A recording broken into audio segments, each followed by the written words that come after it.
The NHS is leaking money to private companies as part of the Private Finance Initiative.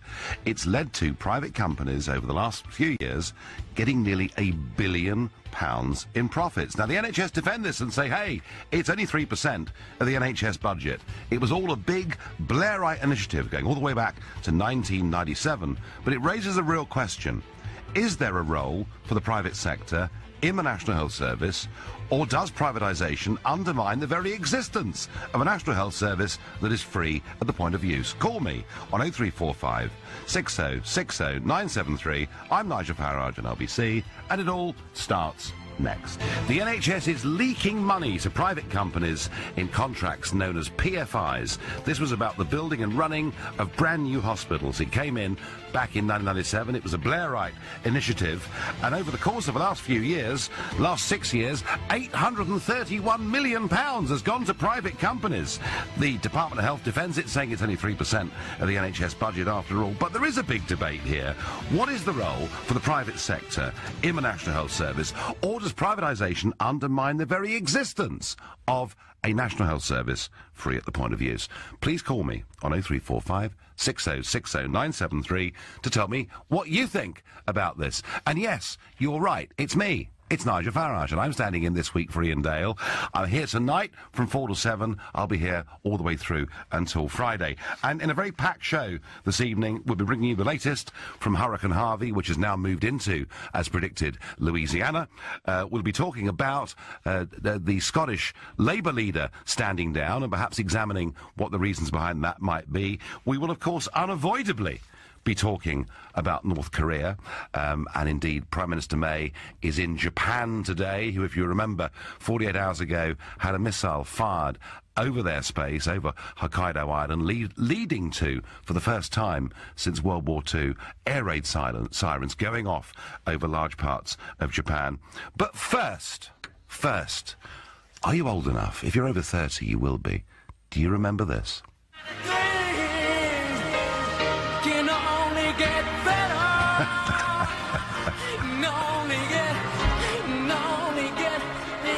Oh, do you remember it? There was John Prescott jigging, and there was Kinnock, and it was all amazing. It was May 1997. It was after 18 years of Tory rule. It was a young, fresh-faced Tony Blair with his genius of a chancellor called Gordon Brown, and they'd invented something called the Third Way. They'd found a magic formula by which, in future, we could finance new public projects, and it was all going to be absolutely fine and dandy. I think that Prescott called it the public-private partnership, but that didn't quite somehow stick. So they became known as PFIs, Private Finance Initiatives. And it was a way of getting spending on new hospitals. And to be fair, Labour said they would increase our spending on the National Health Service and bring us up to the European average. In fact, they went beyond that. They spent more than that. But it was done with private companies building hospitals, running hospitals, and then charging service charges and interest for the years to come. It was actually an incredibly clever way, back in 97, to get government spending off the public balance sheet, to keep us within an annual 3% deficit, which at the time mattered to Blair hugely, because he wanted us, if you remember, to join the euro, so we had to be kept below that 3% level. But what nobody really understood with this magical, mystical third way is that at some point in time there would be a price to pay. So, a report that has come out today has said that the NHS is leaking money to private companies, and indeed £831 million of profits have been made by private companies out of the National Health Service over the course of the last 6 years, which, I hear you say, is outrageous. But, of course, the Department of Health defend it by saying it's only 3% of the NHS budget. But we have to perhaps ask ourselves a very big question here. That does the private sector, whether these deals are right or not, the bigger question is, should the private sector have a role to play in the National Health Service? Could the private sector, could perhaps even elements of private insurance bring in efficiencies, bring in cost savings, or should the National Health Service, as its name implies, be a state-run organisation that is not only free at the point of use for everybody in this country, but is funded purely by the state? And that's the question. And I know that it's one that vexes huge numbers of people in this country. And Josh in Weston-super-Mare is the first of them. Good afternoon, Josh. Good afternoon. How are you? I'm very well, but I have to say, I do remember 97. I do remember that music. Things can only get better, and being told that somehow this third way, was like a magic formula, Josh, that had been plucked out of the air. It's proved, I think, to be anything but.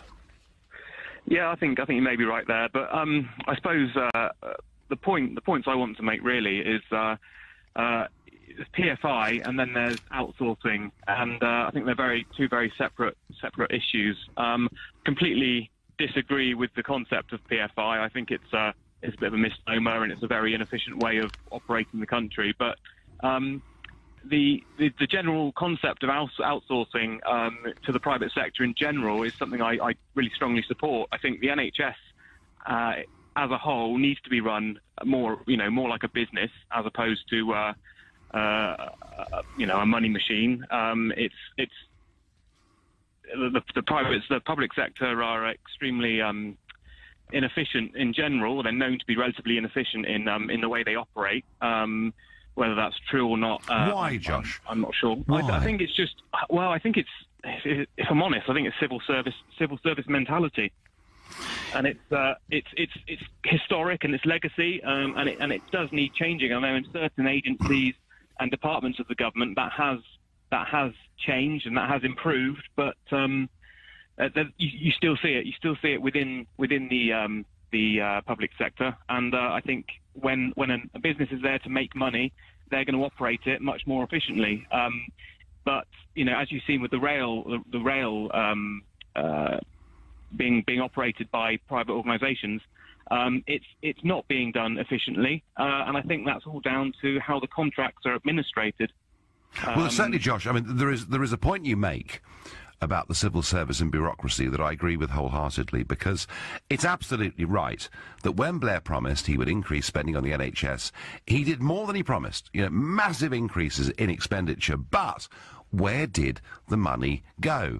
An extraordinary deal with our GPs that led to many of them being extraordinarily well paid, and a 44% growth in middle management positions within the National Health Service. So no one doubts that New Labour kept their pledge to increase spending on the National Health Service. The question is, did it actually reach the patients? And so I do get your point that there are perhaps inefficiencies within the public sector, and yet what is interesting about this is that at every election, certainly the last 3 or 4 elections, the Labour Party say, vote for us, because the evil Tories will privatise the National Health Service, when actually Blair's government did more to introduce private elements to our health service than any other government. There are shades, I think, Josh, from Labour of real hypocrisy here. Yeah, I can agree with you wholeheartedly on that. I do kind of maintain my view that election campaigns aren't the best way to judge a party and how they're going to operate. And actually, most parties, my view anyway, is that they are focused on the next 5 years. They're not focused on the long-term future of the country. True. It's all about what they can achieve over the next 5 years until the next election. No, I'm sure that's right. But Josh, your basic point is that outsourcing can work. So what Josh is saying, folks, is that, let's say for argument's sake, it costs £5,000 per patient to perform a certain kind of operation, and there's a waiting list. If the private hospital down the road, round the corner, can do that operation for £3,500, save money and reduce the waiting list, that's an efficient way to run our health service. Josh, that's your point, yeah?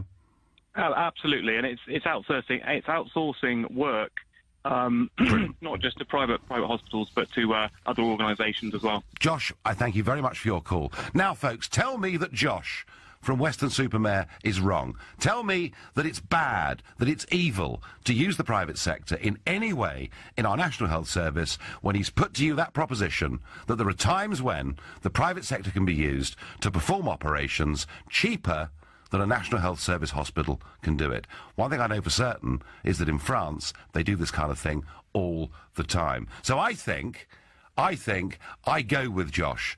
Totally. I don't think the PFI deals were a good deal. I think it was frankly a way of fiddling the books. But I think Josh is right.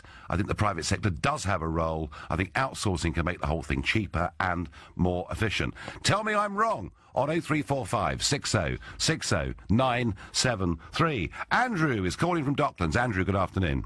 Yes, good afternoon, Nigel.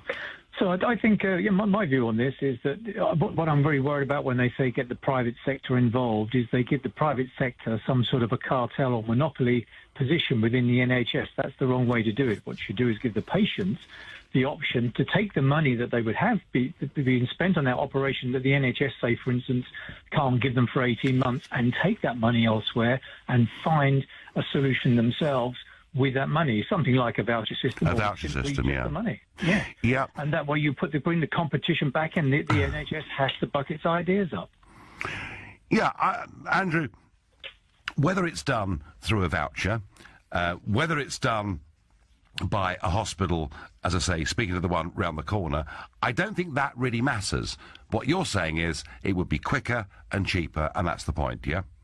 Yes, that's it. People, if you've got a hip operation and you're hobbling around, or you've got some other terrible ailment that isn't necessarily an urgent, life-threatening thing, you want to get it sorted so you can become a functioning, member of society again and can carry on working. And having seen people go through those kind of knee operations, hip operations, and these sort of things, and it takes forever to do them. And I just think that the NHS, there's not really its real position, And if you look at most of the reasons the NHS was set up, most of the diseases that it would kill you, 70 years ago or 80 years ago, 90 years ago, you can get a taken. No, that's right. And there weren't hip operations, and there weren't stents in hearts and all that. Andrew, you've made the point very clearly. Folks, Josh and Andrew, my first two callers, take a position that I find myself now in absolute agreement with, which is, yes, actually, it is right at times for the National Health Service, free at the point of use, for they themselves to outsource and use private contractors if it reduces the cost and shortens waiting times. Tell me I'm wrong. This is Nigel Farage. It all seemed a wonderful, brave new world as Tony Blair walked into Downing Street in May 1997 with a new, magical third way. It was called the PFI, the Private Finance Initiative, and it was going to give us bright, shiny new hospitals all over the country. Would you know what? To be fair to Tony Blair, it did. There were lots and lots of new hospitals built. Trouble is, there was something in the small print about service charges and interest and all the rest of it. And a report that's out today says that over the course of the last 6 years, private companies have made profits of £851 million out of these PFI deals. And I'm asking you, is it right? PFI aside, but is it, because I think it's been very difficult for anyone to ring up today to defend PFI, but maybe you're out there, maybe you've been involved in one of these deals and you think it has been worth the money, in which case call me on 0345 60 60 973. But there is a bigger, broader question.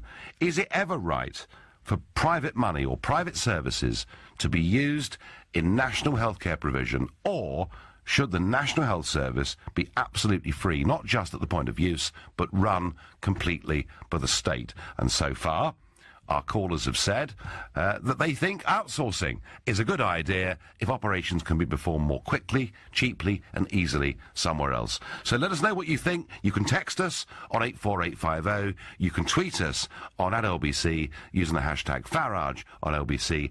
Give us your views. Next I'm going to Anne in Burgess Hill. Anne, good afternoon. Does outsourcing make sense? Good afternoon to you, Nigel. No, it doesn't. I've been around trying to look at different health and saving hospitals over a number of years. And even today I hear now GPs are being asked not to refer people to hospitals and consultants for appointments. There's a price to pay for these private finance initiatives. And who's paying it? Not the people who thought it up. But hang on, done very well. Anne. But it's the users. We had an orthopedic And GPs being encouraged not to refer people on to consultants at hospitals is simply a function, is it not, of the hospitals being literally at breaking point when it comes to capacity. It's not to do with private money, is it? Nigel, why are they struggling with capacity? Because a lot of units have been closed. I'll tell you why, Anne. I'm sorry, it's so easy. I'll tell you why, Anne. It's even easier than that. It's because our population is rising by over 500,000 people every single year. That is right, Nigel. I cannot disagree with you, and that's why a lot of people have been very angry, and I am as well, because we haven't thought about it. But if we saw the huge cost of outsourcing, what happens is, and it happened on the orthopedic side, we had private unit. But they only did the more cosmetic operations. If it was serious or went wrong, straight back into the NHS. We were delighted to get that back into the NHS. And then the CCG's outsourced. A lot of money is being wasted. We had a lovely scheme for patients with chronic conditions, and I went to one. Before I knew where I was, they'd actually got a license to a scheme from America called, it was supporting patients. But there's a license that's paid for something that we already had and produced with our own staff. No, I'm not in the NHS, but you know that staff who provided these wonderful support systems. What is the issue, Nigel, is that there are a lot of people out there who've been through universities and are well educated who suddenly come in with all these wonderful ideas. The private finance initiative is just one example, and they're not accountable because they've moved on by the time it's all in place. That's absolutely true. Look, Anne, please, do understand me. I am not defending the private finance initiatives. Frankly, I think it was a way of fiddling the balance sheets and the books and has led to a very bad long-term price. I'm not defending that at all. What I'm asking you, Anne, as somebody that has looked at this and studied this and seen this, is, for argument's sake, you know, if your local National Health Hospital in Haywards Heath or whatever your nearest one is down there in Sussex, if they could go and use a private hospital in, let's say, Brighton, and get hip replacements done there, cheaper than they can do it themselves, and to reduce patient waiting times, what's not to like about that? I'm not sure about the cheaper they can do it. My own experience, you know, of people, I can honestly say, and in my family, is that the NHS does take greater care. The private hospitals, you're in and out very quickly.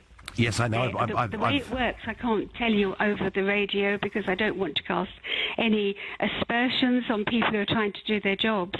But actually, my own friend has had 3 hip operations because it's not now done by the NHS.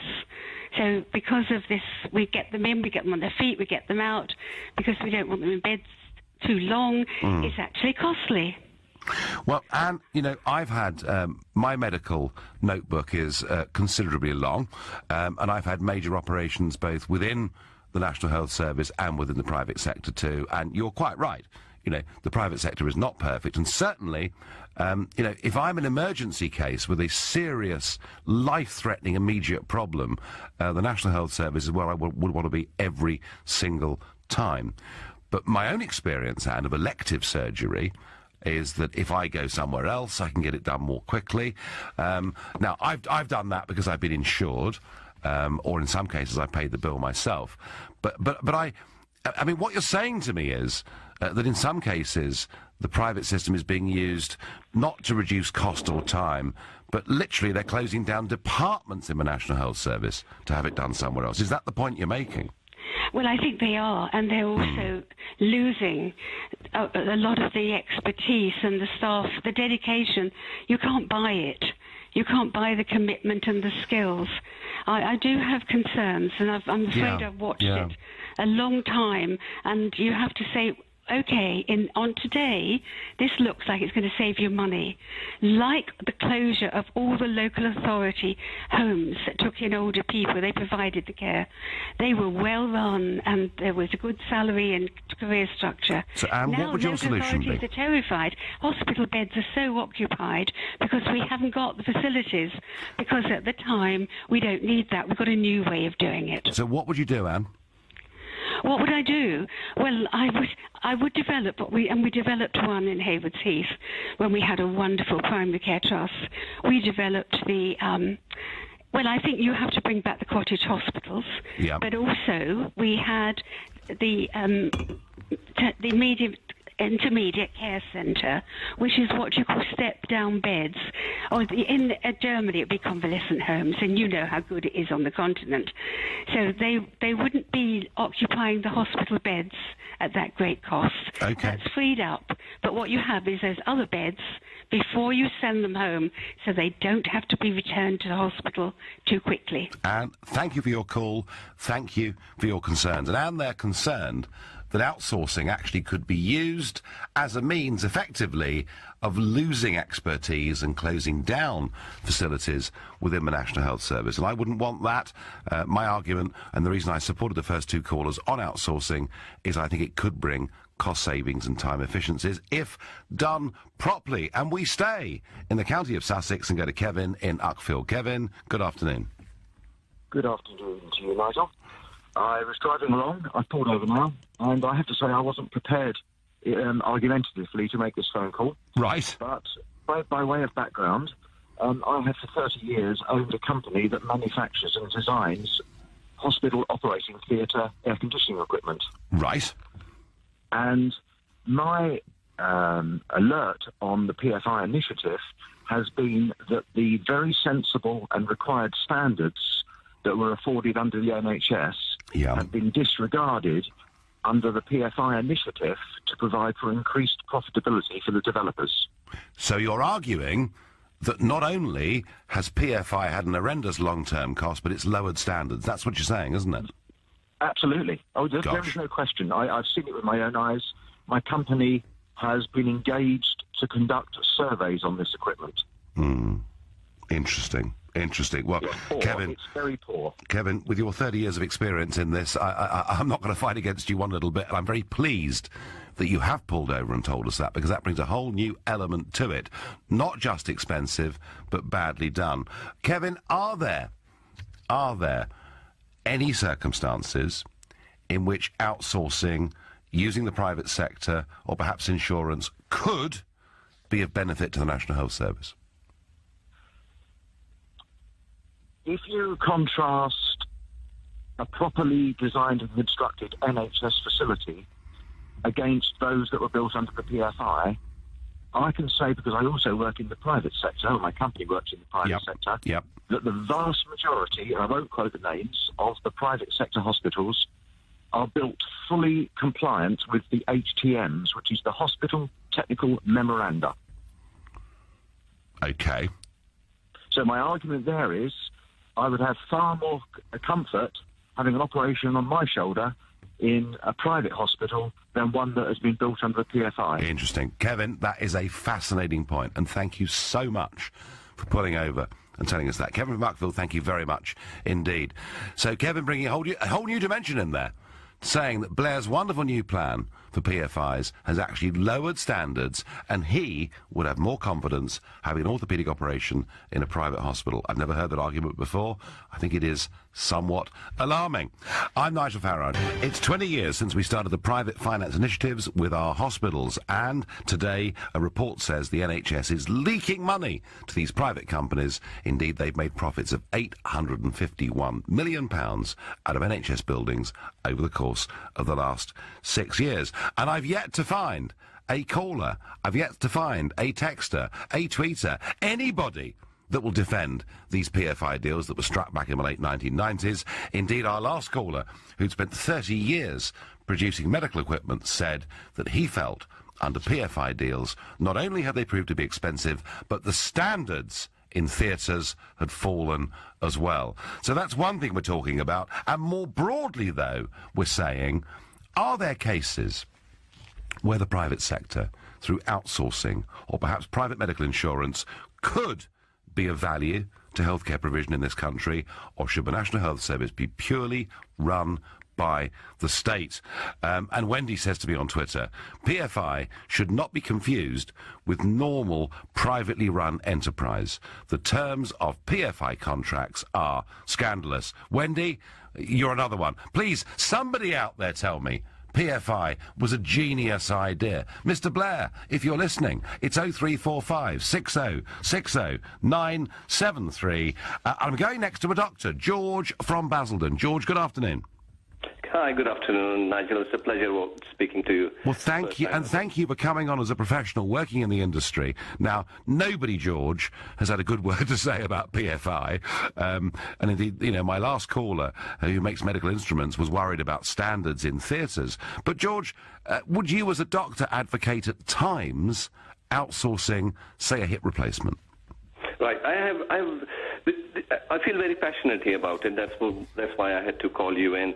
If I wanted to earn more money and do private, then I would have stayed where I was a few years ago. And believe me, I was earning 4 times as much. I came here because I believed in the system. I believed in the NHS. I wanted to be part of the team. It's something like playing God, so to say. Now, one of my observations has been that there's going to be a conflict of interest. Why would you, as a surgeon or as a doctor or as a physician, treat a patient in the NHS when you know the same patient will give you an extra bit of benefit, like sort of a cherry on the cake, something, whatever you want to call that, in the private, the same afternoon, maybe tomorrow, maybe day after tomorrow, maybe next week? And, you know, that's one of the things. Then again, I have felt that there is sort of a, if not exactly like a gang culture, but it is like a feeling of an elite group working in the private. So, you know, your colleagues among you, like, you know, if you have like 30 people in the department and 10 are working in private as a group, they have sort of an extra relationship. I have nothing against it, but they kind of discriminate, if that's a very harsh word, but I hope you understand where I'm coming from. Yeah. And it feels like the rest of the people working in the NHS are the unfortunate, inefficient lot left behind. And if you outsource the things, are you giving the message to the people remaining in the back is that you people, you lot, are not doing as good as we do outside in another hospital? I don't think so, George. I don't think so. I mean, look, come on, we all know. Now, because our mainstream politicians would never say this, but we all know, and you must see it as a doctor in the NHS, that our population is going through the roof. That the pressures on everything, from GPs to accident and emergencies and on to, you know, waiting times for operations or whatever it may be, Wales particularly, I think has the longest list now in the whole of the UK. You know, we all know the NHS is under massive pressure. I mean, you know, if one of my relations, George, you know, an elderly relation was in pain, needed a hip replacement, and if I felt the NHS outsourced that to a private hospital, saved him 6 months of waiting, and perhaps got it done at a cheaper price, I'd be delighted, George. Yes, but then again, there are loopholes into the, unfortunately, in the system. This is, again, my observation, and I stand to be corrected, that if you know your GP, if you know the surgeon, you can twist the system, all right? You can be on top of the list. Now, one more thing I would like to highlight. But that's hardly the advocacy for a good, fair system for everybody, is it? No, it's well. This is again my observation, and Sure. I can be wrong. You know, now one of the other things that whenever you do some procedure, something in the private hospital, there's no backup for a complication. So the patients end up in the NHS for dealing with your mess up in the private clinic. And there is no round-the-clock care in the private hospitals. There are essentially no doctors there. There is no multidisciplinary service provided over there. So you may see a surgeon who's working in the NHS from 8 to 5. So he will only be able to come and see you next day, 6 p.m., if anything goes wrong. Yeah. Or you will be transferred to the main NHS hospital. I mean, I'm sorry, but it has so many problems, so many issues. You need to sort it out one way or the other. Okay, George. No, I take your point. I take your point, George, and I'm also fascinated at the level of personal sacrifice that you've made financially to defend the NHS. If I gave you, George, a blank sheet of paper, if I said to you, tomorrow, George, you are replacing Jeremy Hunt, you are in charge of Britain's National Health Service, where would you start? What would you do? Any NHS hospital, any department, any coffee room I'll take you to. Believe me, 90% of the time people are talking about the stresses they are undergoing, the kind of pressures they are working under. Nobody comes and talks to them. Nobody sorts them out. All the managers or the top ranks have to do is all they can do is shuffle you around. So instead of you doing the Tuesday, you have to do the Wednesday. I mean, I've been very fortunate that I've never had to do it, but I know colleagues who have had to do these things. These are small, tiny things maybe for you, but if I have childcare problems, for example, and I like doing night shifts only, that I did like for 6 months, and if you came and said, no, everybody has to do day shifts as well, tomorrow onwards you will do the day shifts. I can't do it. I'm sorry. I'll have to quit the job. So somebody has to sit down and talk to the people, grassroots level. The nurses are living by the hundreds, by the thousands, whatever, and going into bank and going into locum agencies, why? And they are still working in the same hospital. So, number one, we need to look into the salaries. So you're saying it's very badly run, George, aren't you? Oh, I'm sorry. Am I in trouble? No, you're being frank, and you're someone who cares hugely about it. And look, I mean, come on, a lot of our taxpayers' money goes into this system, and unless people are prepared to be constructively critical, which is what you're doing, and advocating a better way forward, then things can't change. What is morale like, George, in the NHS? In the last decade that I've been here, I felt it go down like way too much now. And it's not only, it's not about the money only. Yes, for some people it may be about the money, but it's mostly about how people are being treated from the inside and from the outside. What's the public's perception being projected by the media or by the people, by the politicians, whoever. Every day NHS is in the media for some wrong reasons. We are really under a lot of stress. We are really, I'm proud to say that my colleagues are really working hard, trying to make ends meet, trying to keep their patients safe and care for them. But there's so much more that can be done. Believe me, somebody really needs to look into it, and it can all be sorted. Okay, I'll give you an example. We were having problems with the finances and some issues with the delays in clinics and stuff like that. Guess which company did we hire to look into the medical side of the efficiency? Euro Car Parts. Can you believe that? I'm sorry, but you're telling. It may be the same. They are under the same umbrella. They are not selling parts, of course. But sure. What I'm trying to say is that they came in and they are telling people that no, while you are sitting and waiting for the doctor to examine the patient, you are not doing anything. So they are telling the nurses, you can go out and look at the other patients. It doesn't work like that. It's not a car, on the jack or something. No. Okay. No, George, you've made a very passionate and very personal argument in favour of a well-run, state-funded National Health Service, and I thank you very much for your call. And I think on behalf of all of us, thank goodness, George, there are people like you out there, is all I can say, and thank you very much indeed for calling.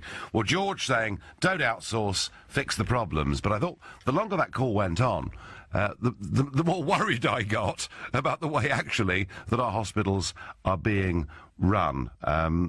Whether that... it sounds to me, George, like there's a hell of a lot that needs fixing. For the moment, I personally still feel happy that if we do outsource operations, we can save money and save time. That is very much my view.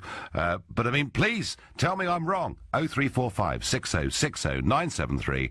I'm Nigel Farage. A report out today says the National Health Service is leaking millions in PFI contracts. I'm asking you, is there any role for the private sector in the National Health Service? And we've not had a single person who has defended PFI deals, both in terms of what their long-term cost has been, but also some hints that perhaps in PFI hospitals, some things in theatres, etc., were built to slightly lower standards. On the more general debate, a lot of you think, and I think, that outsourcing operations at times can reduce patient waiting times and perhaps reduce costs too. But some impassioned calls, including George there, a doctor working in a hospital in Essex, saying, look, it's all well and good doing that, but we need to fix the National Health Service, in which everybody is working under extreme pressure with morale falling. There is a very real problem here. John is my next caller. He's from Sheffield. Good afternoon. Hi, good afternoon. Just a bit of a background. One of the things that you said about Labour introducing PFI, yep. It was originally introduced by Norman Lamont in 1992. I was waiting for someone to say that. They did do it in a very limited way. Labour then did it in a very big way. But you're absolutely factually correct, John, yes. And Jesse Norman, the MP, the Tory MP, wrote a brilliant paper saying it's a bad idea. So it's funny that Blair picked it up again. Okay. Yeah, I mean, he didn't just pick it up. He actually made it a sort of flagship that this was the way in which, you know, we were going to get shiny new hospitals. But, no, John, on historical fact, you're absolutely right. Okay, now, just on a couple of things. One, I'm absolutely against outsourcing. We have, for example, you know, they outsourced the cleaning, and the MRSA bug came in, and they had a huge problem over that, and that's because cleaning was outsourced. There's things like Circle took over Hinchinbrook Hospital, found it couldn't pay, handed it back to the NHS. Yep. Virgin has got a whole swathe of NHS projects. It has yet to make a profit. Virgin has yet to make a profit. When, so, I mean, John, when, for example, a cleaning contract is outsourced, is that in effect privatisation through the back door? Well, it is, isn't it? Because you're paying an outside company to do something there that the nurse did as part of her daily routine and knew exactly how to do it, and that the orderlies and that they knew the standards. They were overseen by the nursing staff themselves, and they weren't there to cut costs, which is what normally happens with these private firms. Is they look at the costs first. John, you seem to know a bit about this subject. I mean, have you been involved in healthcare yourself? No, I've only been involved in healthcare as a patient. I'm what they call a live kidney donor. Right. So okay. I was from the inside for over a year. Yeah. And the hospital treatment was fantastic. It's in the Sheffield Hallamshire Hospital here. Yeah. It really was amazing. What is wrong with the NHS is the management. It's the way they manage things. Things like targets, the constant insistence on funding, and you know, Jeremy Hunt plays the bully boy, like a lot of CEOs do of large companies. Is their biggest weapon is the money. So he all the time he focuses on the money, and he says we've got to cut costs. Well, actually, if you try and cut costs, the costs go up because you make mistakes, and then you have to repair them. So, right? well, I mean, John, should we bring in? I mean, it's been talked about before. Should we bring in some dynamic business entrepreneur who set up a huge organisation with tens of thousands of employees? No. Right. I thought you might say that. Yeah, there's one guy.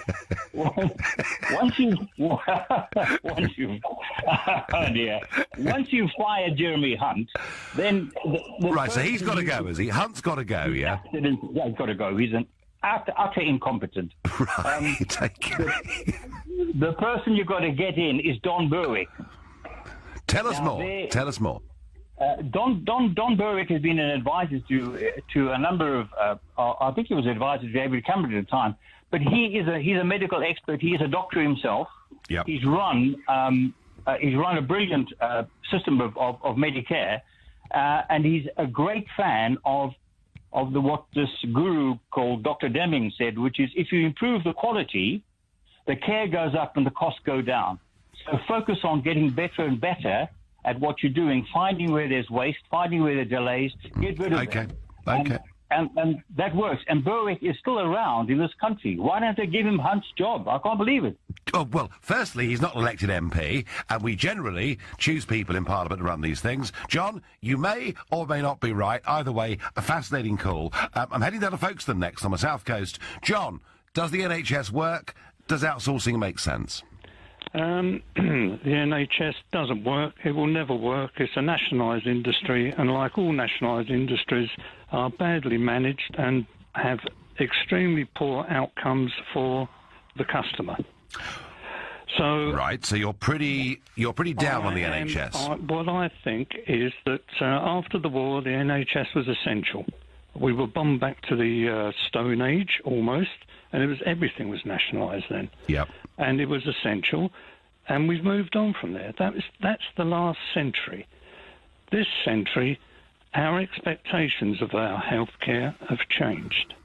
We have automatically, or originally, if you wanted a pair of glasses, you had to have National Health. If you wanted your teeth done, you had to have it under National Health. Mm-hmm. Today, if you want a pair of glasses, you go down the high street, there's 2 or 3 private shops.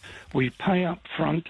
We don't query. Well, we all moan about it, but we all pay our money up front. And likewise with our teeth. We have used private dentists, and we pay our money up front. You can have private dental care. People are prepared to do it. There's no problem. We have chemists. They are private businesses. We don't have a problem there. We don't have a problem with the dentist. We don't have a problem with our glasses. And yet, as soon as you mention privatisation... Oh, everyone screams. Everybody goes, yeah, it's awful. It's wicked. It's evil. I know. Now, in France, they have a 2-tier system. Yep. 70% is paid for by the state. 30% is topped up with private healthcare insurance. Yes. And it works. Do you know what, John? I've been treated in France, and it's fantastic. Do you know what, John? When you look at the numbers and you compare whether it's stroke, cancer or heart attack, and you compare our rates with France's, there is no doubt about one thing, John, they are streets ahead of us. Ahead, and also, if you see a consultant in France, it costs me 30 euros. Eh? Yep. What? And your feet don't touch the ground. You have a scan. You go in. You have the scan. You come out of there, getting dressed. Here's the result. Immediate. Amazing. Now, why is that? Why is that? So, John, your basic point is we've already introduced private competition in glasses, dentistry, many other things, and that actually a bit of private competition is no bad thing. It's brilliant. And the NHS in its current form will never, ever work. It's nationalised, it's run by politicians, and I always think anything run by politicians is doomed. on that note, John, I'll thank you for your call. My last caller on this subject, and I'm back to Sheffield, and it's Joe. Joe, good afternoon. Hi, Nigel. I want to say, there should be a Chinese wall between the NHS and privatization. Yep. They should not be meeting each other. And I want the NHS should be really, really public funds and publicly managed, but the private sector should come in and bring in fresh capital, should build in big hospitals. There's the clientele there. There are the footballers, the bankers, the artists, the actresses. There's a market for private healthcare in England, but they don't need to be parasitic or be parasites on the NHS funds and all that. So there should be a Chinese wall that partitions the NHS public funds directly separate from the private sector. Right, so keep the things completely separate, Joe. Your argument, keep the things completely separate. And, yeah, I mean, private healthcare, I mean, actually, it's a very good source of income. I mean, London and the South East is earning for this country well over £1 billion a year in people coming in from all over the world to have healthcare and operations here. Joe from Sheffield, my final caller on the subject. Joe thinks the two should be kept absolutely separate. Well, moving on, after the news, North Korea, it's unavoidable, isn't it? And Theresa May today is in Japan, visiting Prime Minister Abe, and she said that China offers the best hope of pulling North Korea back from the brink. Interestingly, she's refused to rule out the United Kingdom using our own cyber-offensive capabilities against North Korea. Either way, there is international support. The UN Security Council have condemned the firing of the missile as outrageous. So is China our only hope of preventing nuclear war with Korea? The number to call is 0345 60 60 973.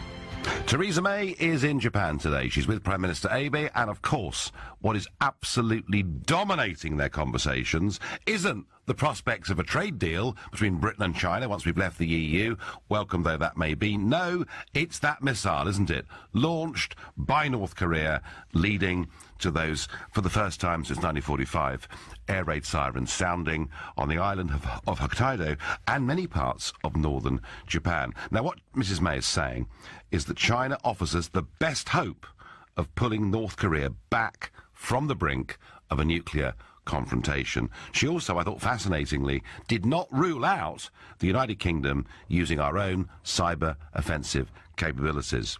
Meanwhile, across the pond, President Trump, who has spoken very strongly about North Korea in the last few days, he has said that talking is not the answer. That kind of begins to make me think that we might be getting a bit closer to military action of some kind than I'd even dared to think. And Trump watcher Simon Marks, LBC's US correspondent, is on the line. Simon, good afternoon. Hello, Nigel.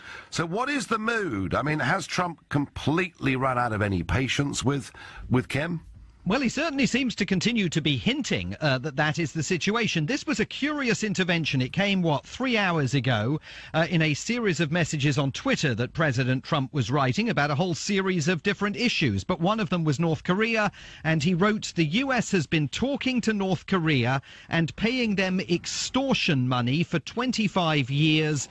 Talking is not the answer." He is, of course, the President of the United States, who a few days ago was threatening fire and fury like the world has never seen before against Kim Jong-un if the North Koreans went ahead with their threat to launch a missile aimed at the American Pacific island of Guam. Now, when the North Koreans didn't do that, there was a brief moment when Donald Trump seemed to step back from the rhetorical brink. He actually put a message out on Twitter commending Kim Jong-un for having made what he called the very wise decision not to follow through on that threat. But then came the missile that flew over Japanese territory, resulted in the Japanese Prime Minister Shinzo Abe and his government urging people in Japan to take cover. They were so concerned about this missile launch, and the president now says talking is not the answer. The problem with that is that it puts him at odds with some of his senior cabinet officials. Yeah. His own Secretary of State, Rex Tillerson, who has, as recently as last week, laid out once again the preconditions for talks between the United States and Pyongyang, and also the Defense Secretary, James Mattis, who, after this tweet was published by President Trump, told reporters that the United States will never run out of diplomatic solutions and diplomatic road for a possible resolution to the situation in North Korea. So there are real questions here today about what is now official US government policy towards the Korean Peninsula. Is it dialogue? Is it diplomacy, as Tillerson and Mattis seem to think? Or is the time for talking over and we should all be bracing ourselves for some kind of military solution, as the president seems to be hinting? Difficult to read, isn't it? And as you say, a very contradictory position between the Secretary of State and the President. Simon, thank you very much indeed. Now, I said that Mrs. May, our Prime Minister, was in Japan today talking about China. Let's hear exactly what she had to say. I welcome the fact that the United Nations Security Council has been united in its condemnation of the actions of North Korea. These are illegal tests that they've carried out, and they should stop these. What I want to do is work with our international partners, and I will have, obviously, the opportunity here in Japan to talk to Prime Minister Abe about these tests that North Korea have been carrying out and how we can work together and with others internationally to put pressure on North Korea to stop. Yeah. And crucial along with that is, of course, the role of China. There are a number of issues that China can look at. Obviously, there's been some discussion of further sanctions in the international community. I think we should remember, as I'm here in Japan today, that this was a missile that went over Japanese land. So that will have been of real concern to the Japanese people. We need to work together internationally to stop North Korea from carrying out these illegal tests. So Theresa May there being very clear.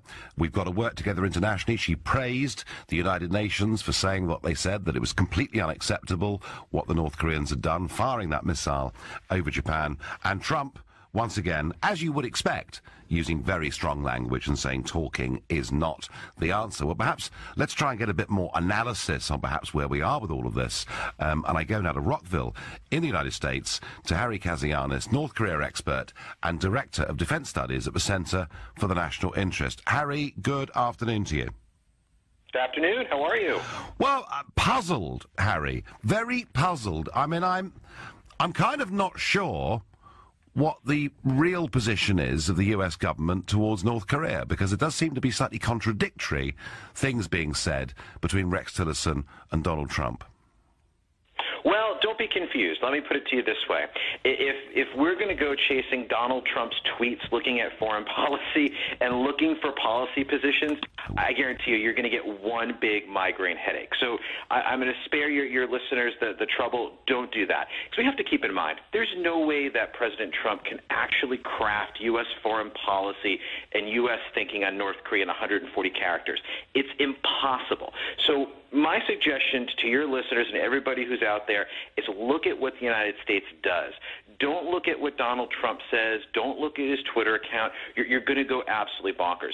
What the United States is trying to do is actually quite simple. It's containment. That's really the only option here when it comes to North Korea. We're not going to go bombing Pyongyang. We're not going to try and cut off the snake, as some commenters like to say, or assassinate Kim. We're not going to try and take out North Korea's nuclear program, because if you miss just one or two bombs, they're going to lob those at Seoul, Tokyo, or Los Angeles. The options here is very clear. We have to contain what they're doing, and we have to try to stop them from getting those next generation of weapons. Okay. Your hydrogen bombs and longer range. Okay. Now the British Prime Minister, Theresa May, has been focusing today on the role of China. And can you perhaps explain to our listeners, Harry, is she right in saying that China is our best hope to de-escalate tensions with North Korea? And is it in China's interests to side with the international community against North Korea? Right. Well, the PM's spot on here. I mean, the challenge is China is our best hope, and it's our worst fear. Our best hope in the respect that if we ever hope to enforce these sanctions, which the last ones that came out last month take they're about $1 billion worth of North Korean exports. We have to remember, 90% of North Korea's exports go through China. So China is the one who can sort of shut off the financial taps and limit the ability to build up these nuclear programs, because it's those export dollars that power those nuclear and missile programs. So that's sort of the hope. The fear is, I have to be honest, I don't think China is really going to enforce them. We have to keep in mind, China has signed on to 8 total UN Security Council resolutions on sanctions towards North Korea. They've never, ever finalized or ever closed off their economy to North Korea in any way whatsoever. And I don't think that the North Koreans are all that concerned about it, because they're happy to fire a missile over Japan. That tells me they're not that scared of China. But isn't it, Harry, in China's interests to use the North Korean crisis to get themselves, a better standing with all the countries in the West to whom they already sell substantial amounts of manufactured goods? You know, to a certain extent, yes, but I don't think the Chinese are all that fearful of a Western response, or, you know, Donald Trump sort of pushing back on them and on tariffs or some of the other things that have come about in the last couple days. Keep in mind, too, the Chinese actually get some strategic benefits by having this crazy guy in North Korea, you know, lobbing missiles, testing nuclear weapons. Keep in mind, as the media is so focused on North Korea, the Chinese get to push out in the South China Sea. They get to put pressure on Taiwan. They get to put pressure on Hong Kong. They get to put pressure in the East China Sea. And they slowly work their way into dominating Asia, which is their real goal that they basically have told us many times over. So the Chinese get some other benefits. We're not thinking of them the way the Chinese do. No, fine. So what you're really saying is that whilst Theresa May is right to say that China is our best hope of de-escalating these tensions, the reality is they'll talk well and do very little. Exactly. You got it. Right. Harry Kazianis, thank you very much indeed for that analysis. North Korea expert, Director of Defence Studies at the Centre for the National Interest. And I have to say that I think the chances of America launching military action are actually pretty small. If a missile was sent to that little island of Guam, and there was a genuine threat perhaps to Alaska or somewhere else, then I think Trump's got himself into a position where he simply would have to respond. But I don't see that happening in the short term. But I do worry that we're seeing a military build-up. We're seeing a leader of this country who perhaps doesn't always act rationally. I think there was great fear in Japan yesterday.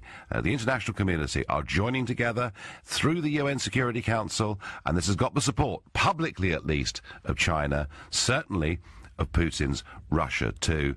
The question is, you know, is Theresa May right? Does China offer us the best hope? Is China the only hope to de-escalate these tensions? And is it really in their interests to do it? I'd be fascinated to hear what you've got to think, or whether perhaps you have a different solution to how we deal with this problem of North Korea. I'm Nigel Farage. So in response to that missile fired by the North Koreans over the Japanese island of Hokkaido, Trump gets tougher still and says talking is not the answer. And Theresa May there today in Japan with their Prime Minister saying that China offers us the best hope of pulling North Korea back from the brink of nuclear confrontation. Do we think Theresa May is right to say what she said? Is she right to welcome the United Nations resolution which got China and Russia to agree? I think, you know, she must be right about that. What I find really interesting about foreign policy is that we have a foreign secretary. His name, if you haven't forgotten him, is Boris Johnson. And yet with all these great global events that are happening, we hardly ever hear from him. Now, it could be that Boris is on a beach somewhere having a well-earned rest, but it does surprise me that we genuinely don't hear more from Britain's foreign secretary on these affairs. Could be, I suppose, that maybe Britain is rather powerless in this situation. Perhaps even Donald Trump is slightly powerless in this situation, because could he get support from the rest of his administration for some kind of military action if Guam or any US territory was threatened? So it is a worry. We do have this huge escalation with North Korea, and I'm asking you, what is to be done? Is Theresa May right that China offers our best hope, or have you got another idea or another solution? Matthew is calling me from Calais. Good afternoon, Matthew. Oh, hi, Nigel. Yeah, sorry about background noise. In fact, I just had to leave and they started the safety announcements. But basically, I tried going out on deck, but they've got the tannoys out there as well. Right, okay. So you're returning from holiday, are you? Or? Yeah, it's all right. Well, on business in Paris, so okay. Good on Heathrow. But basically, I think the solution is that really, I mean, the UN and basically Trump should start basically saying that really we all want to disarm, and basically we should start that process. And yeah, no one should have nuclear weapons, and the UN should step in to say, okay, everyone has to start disarming, and you know that is the way forward, because nuclear weapons is going to be the end of the world. So OK, Matthew, I am going to say, I'm sure you're a lovely fellow, but you're a bit of an idealist. I mean, I just don't think that we're going to see, you know, wholesale nuclear disarmament happening all over the world. Matthew, it isn't going to happen, is it?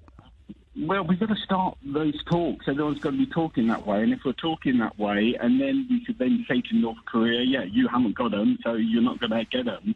And then, obviously, if the whole, you know, United Nations unite in what they are against them getting nuclear weapons. But, I see it from their point, that they're thinking, OK, everyone else, there's a lot of other people have it, we want it as well. So there could be. It's not going to happen overnight. Matthew, there could be. If there was a better relationship between the USA and Russia, and not the current hysteria about Russia that is going on in Britain, America and elsewhere, then there would be the possibility of a talks between those two countries about the de-escalation of the sheer number of nuclear warheads that each side holds. But I do not see a world, Matthew, in which, you know, nuclear weapons just simply disappear completely. I just don't think in practical terms it's going to happen. Another suggestion I had yesterday was somebody said what Trump ought to do is to invite Kim Jong-un over to Washington to have dinner at the White House. You know, a well-done steak, bit of tomato sauce, whatever it may be. But again, I don't see that happening. So, Matthew, your idea that the UN get involved, we all lay down our nuclear weapons, is a lovely one. It's a wonderful one. But I'm afraid I don't see it happening at any point in the foreseeable future. Do you, Matthew, look at North Korea and feel scared about them? Well, I mean, I think if I was living in that region, I would have been very concerned. We're quite far away, and I think, yeah, they haven't got the means to get to us yet. But, you know, that's why I think, I mean, yeah, everyone disarming is not going to happen overnight. It's going to be taking decades for that to happen. But as you mentioned, yeah, to slowly start reducing. But if we start talking that way, and then we could convince other people not to try to get nuclear weapons, then ultimately, you know, that's the day. OK. No, Matthew, it's, 10 out of 10 in terms of it being the right solution from me, but I'm afraid 0 out of 10 from me in terms of it actually happening. Have a great ferry crossing. Matthew, they're calling us on his way back from Paris in Calais. Tom from King's Lynn in Norfolk. Tom, what do you think should be done? What can be done, if anything? Well, I think what's going to end up happening is we are going to engineer some form of a change in the regime, but it's going to be something that China will be amenable to. China won't do it themselves. We'll have to do it for them. But it'll be another communist regime, and it'll be a regime that won't be as belligerent as this one is. So how do we get rid of Kim then, Tom? It's not that difficult. We've got an intelligence agency. We've got human intelligence in the field. I was stationed there for about a year. Okay. So I can tell you it's not overly difficult to get in there, but... Are you suggesting that the best course of action is simply just to take this guy out? Yeah, regime change. I'm not advocating that he would be killed off. There'll be certain political considerations behind it, but I believe regime change is about the only way that we're going to get to a solution with this whole issue without nuclear weapons, and also, by the way, getting China's support, because China will not allow regime change unless it's something that it's a regime that's acceptable to them. Yes, I understand that, but the regime change argument, of course, we used, did we not, in Libya, that we were going to remove Gaddafi to make Libya a better place. It's made it, without doubt, a worse place. We were going to remove Saddam, because he perhaps posed a threat to us, and it would make Iraq a better place. I'm not sure that it has. I just worry, Tom, I worry that the argument for regime change has not been very successful over the last few years. You have to bear in mind, though, that we're talking about a country that borders China. If we suggested or advocated regime change with China as a partner, and China being the ones that basically selected who they would prefer as a replacement for Kim Jong-un, then I think there'd be a better chance of that happening and succeeding. I understand that. Do you think China is in the mood to work with us as closely as that? Actually, I do. I do because they see North Korea as something of an embarrassment. And as from an economic standpoint, we are their largest customer, frankly. Yeah.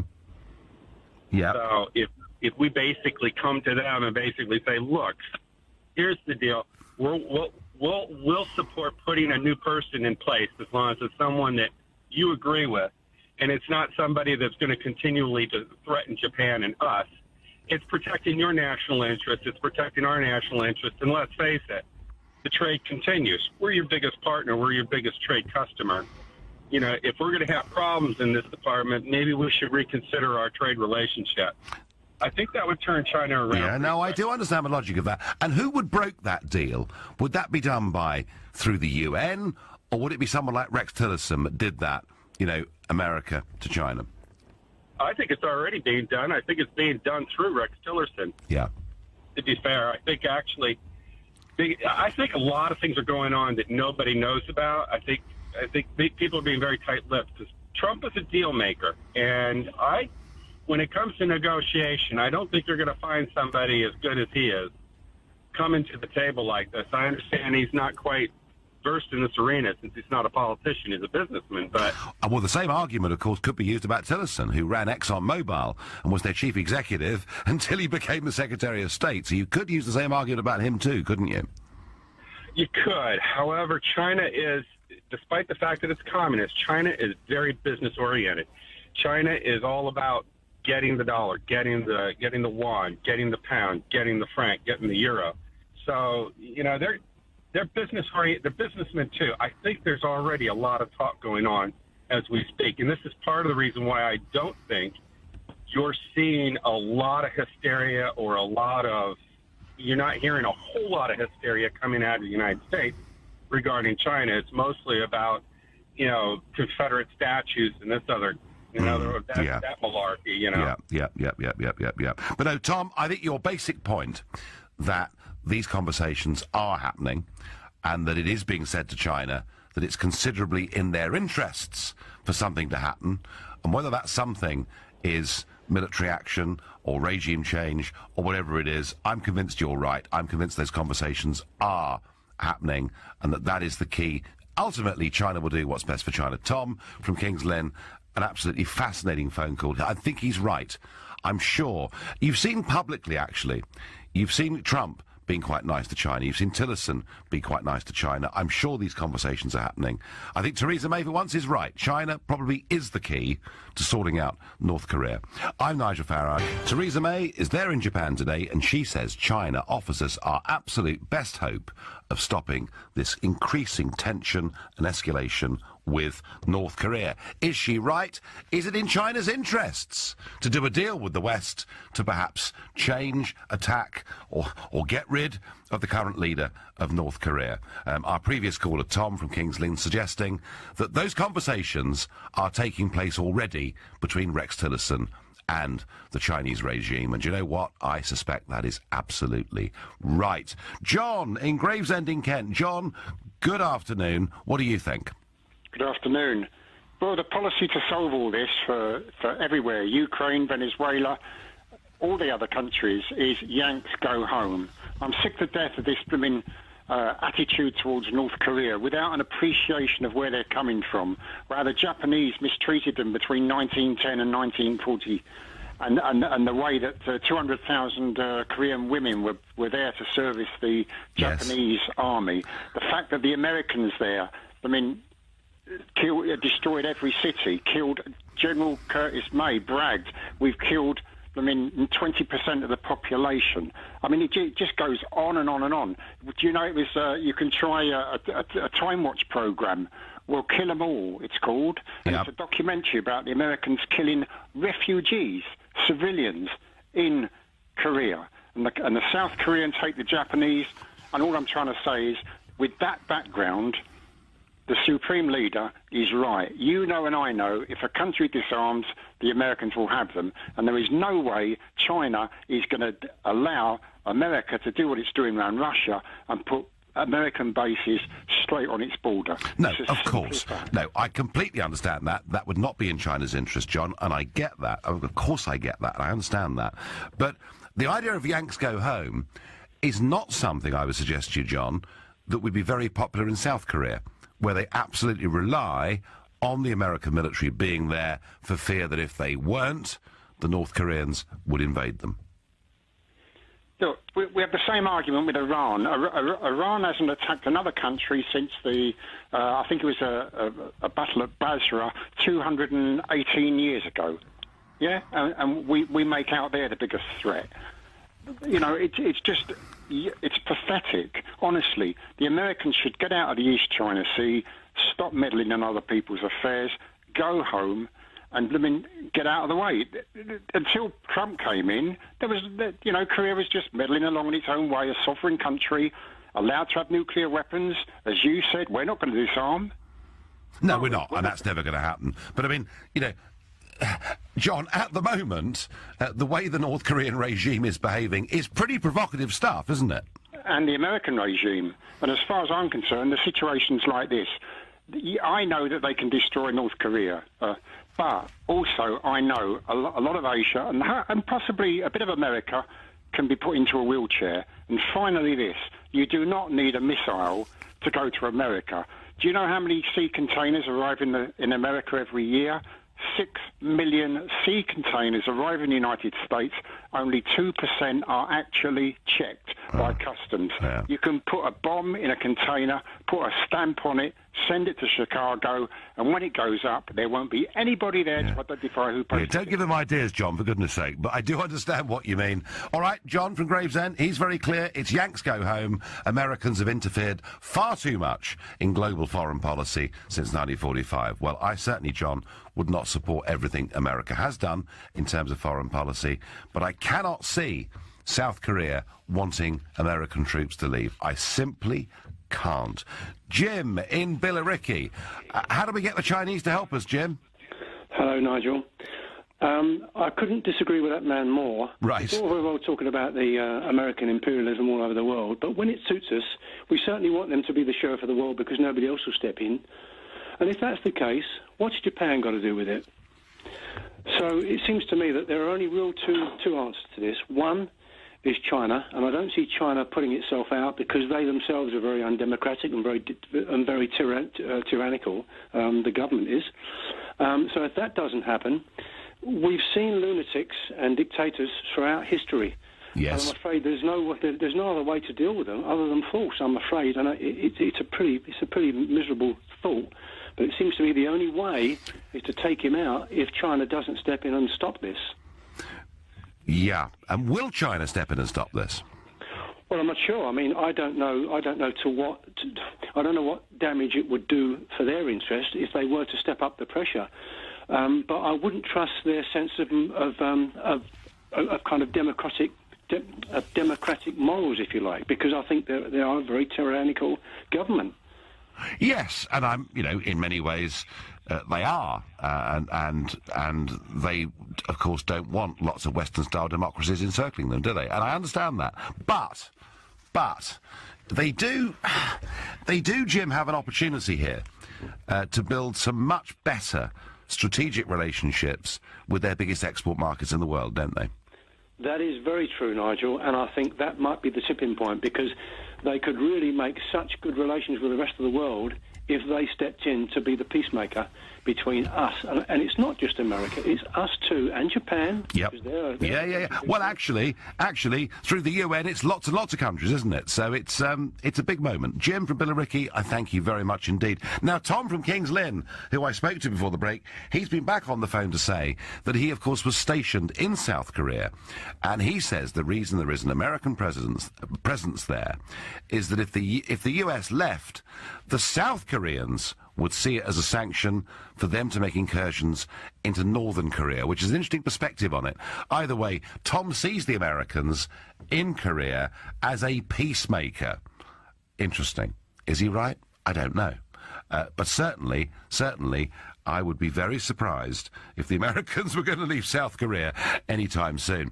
Now, flash flood warnings have been issued now for other states in the south, particularly Louisiana.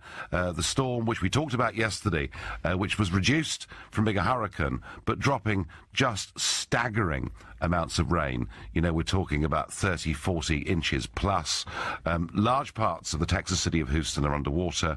More than 20 people there are reported dead. Thousands have been evacuated from their homes. And it's moving on, we're told, to Louisiana. I'm going now to Cliff Sanders, a reporter at KRTH Radio in Houston. Cliff, good afternoon. Hey, good afternoon to you too, Nigel. Well, we're watching this every day, Cliff, and keeping our listeners updated. So firstly, how are things in Houston and in Texas in general? All right, well, I mean, we've been devastated, obviously. I mean, the rain is now over a different portion of the state. It seems to have stalled over Port Arthur and Beaumont, probably about an hour away from here. But in the Houston area, you know, we're now into recovery, okay? We have moved into the beginning stages of recovery. And this recovery, unfortunately, is not going to take days. It's not going to take weeks. It's not going to take months. It's going to take years. Is it? You know, yeah, I mean, that's what FEMA said today. I mean, this is a many years recovery. I mean, what you know, they talk about the Texas miracle and how Texas built itself up in the 80s after oil prices had an issue in, you know, 30 years ago, and how the Texas economy became a booming economy. Well, guess what? This storm, Harvey, decided to take it out in about 36 hours. Yes. To be honest with you. And we were talking yesterday, perhaps about as many as 500,000 homes suffering huge structural damage. I don't know if it's 500,000 homes that's going to suffer huge structural damage. We're not going to know these numbers for if we're honest here. You're not going to know numbers, death toll. You're not going to know numbers of how, you'll excuse me, our emergency services. That's okay.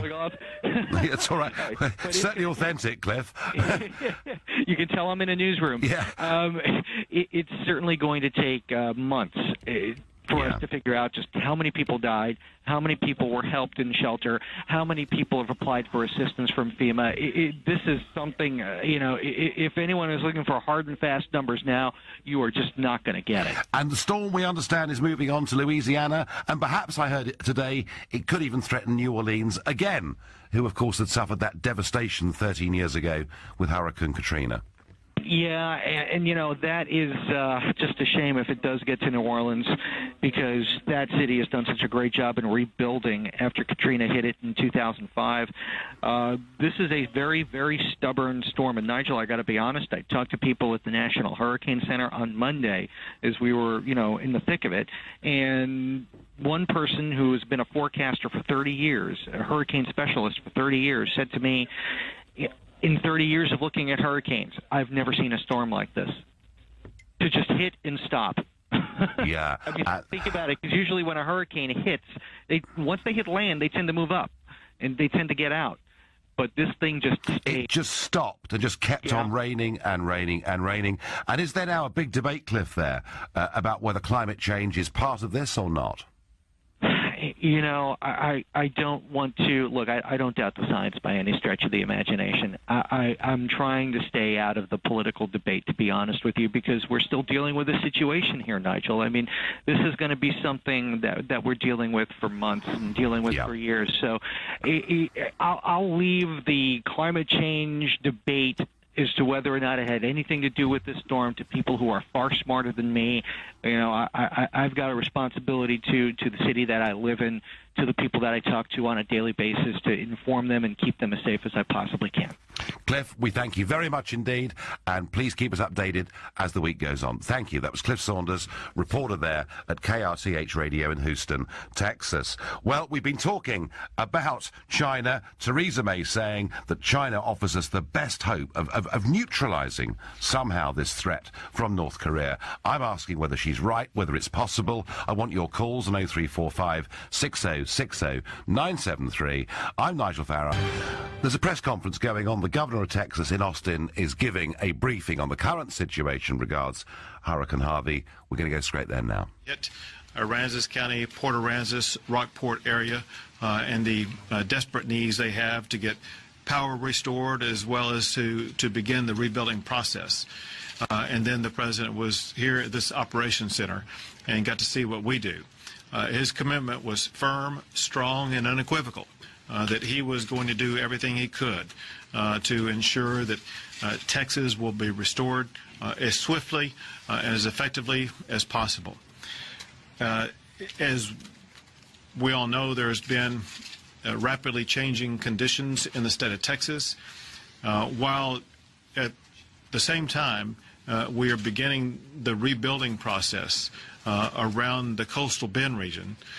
And while we are dealing with what is now receding waters in Harris County and the ongoing evacuation as well as safety rescue process in Harris County, we're now also dealing with catastrophic conditions in southeast Texas. And those conditions are a threat to life and property. And that is required that we take measures to do all we can to help protect them. And I will cover part of that in various different categories as I go through this discussion. First, let me tell you that since I last announced the status of the National Guard in the state of Texas, I last announced that we had 12,000 National Guard members activated. That number has been increased to 14,000. The reason for that is because some members have come back from deployment overseas, others who were unable to participate because their own homes had been subject to flooding or damage. They are now able to help participate. Bottom line, we are... Well, that's Governor Abbott from Texas, and he's there in Austin giving a press conference, and he's pointing out that whilst the storm, big tropical storm Harvey, downgraded from a hurricane but dumping amounts of rain that we simply can't believe, he's warning that still in southeast Texas there is a catastrophic situation threatening life and indeed as that tropical storm moves on to Louisiana and elsewhere. Parts of Texas are through the worst of it, but it's very interesting.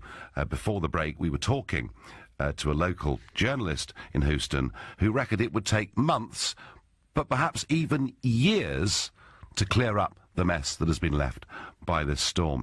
Now, we're talking about Donald Trump telling us that talking is not the answer and that all options are on the table with North Korea.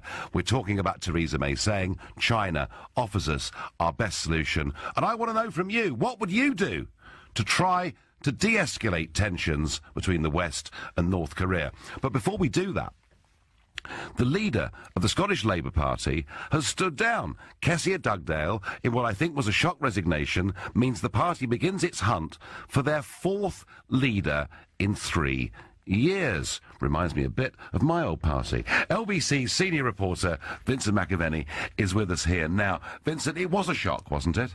It was definitely a shock when that news broke last night, Nigel. Kezia Dugdale, as you're saying, is the third Scottish leader to have resigned since the 2014 independence referendum.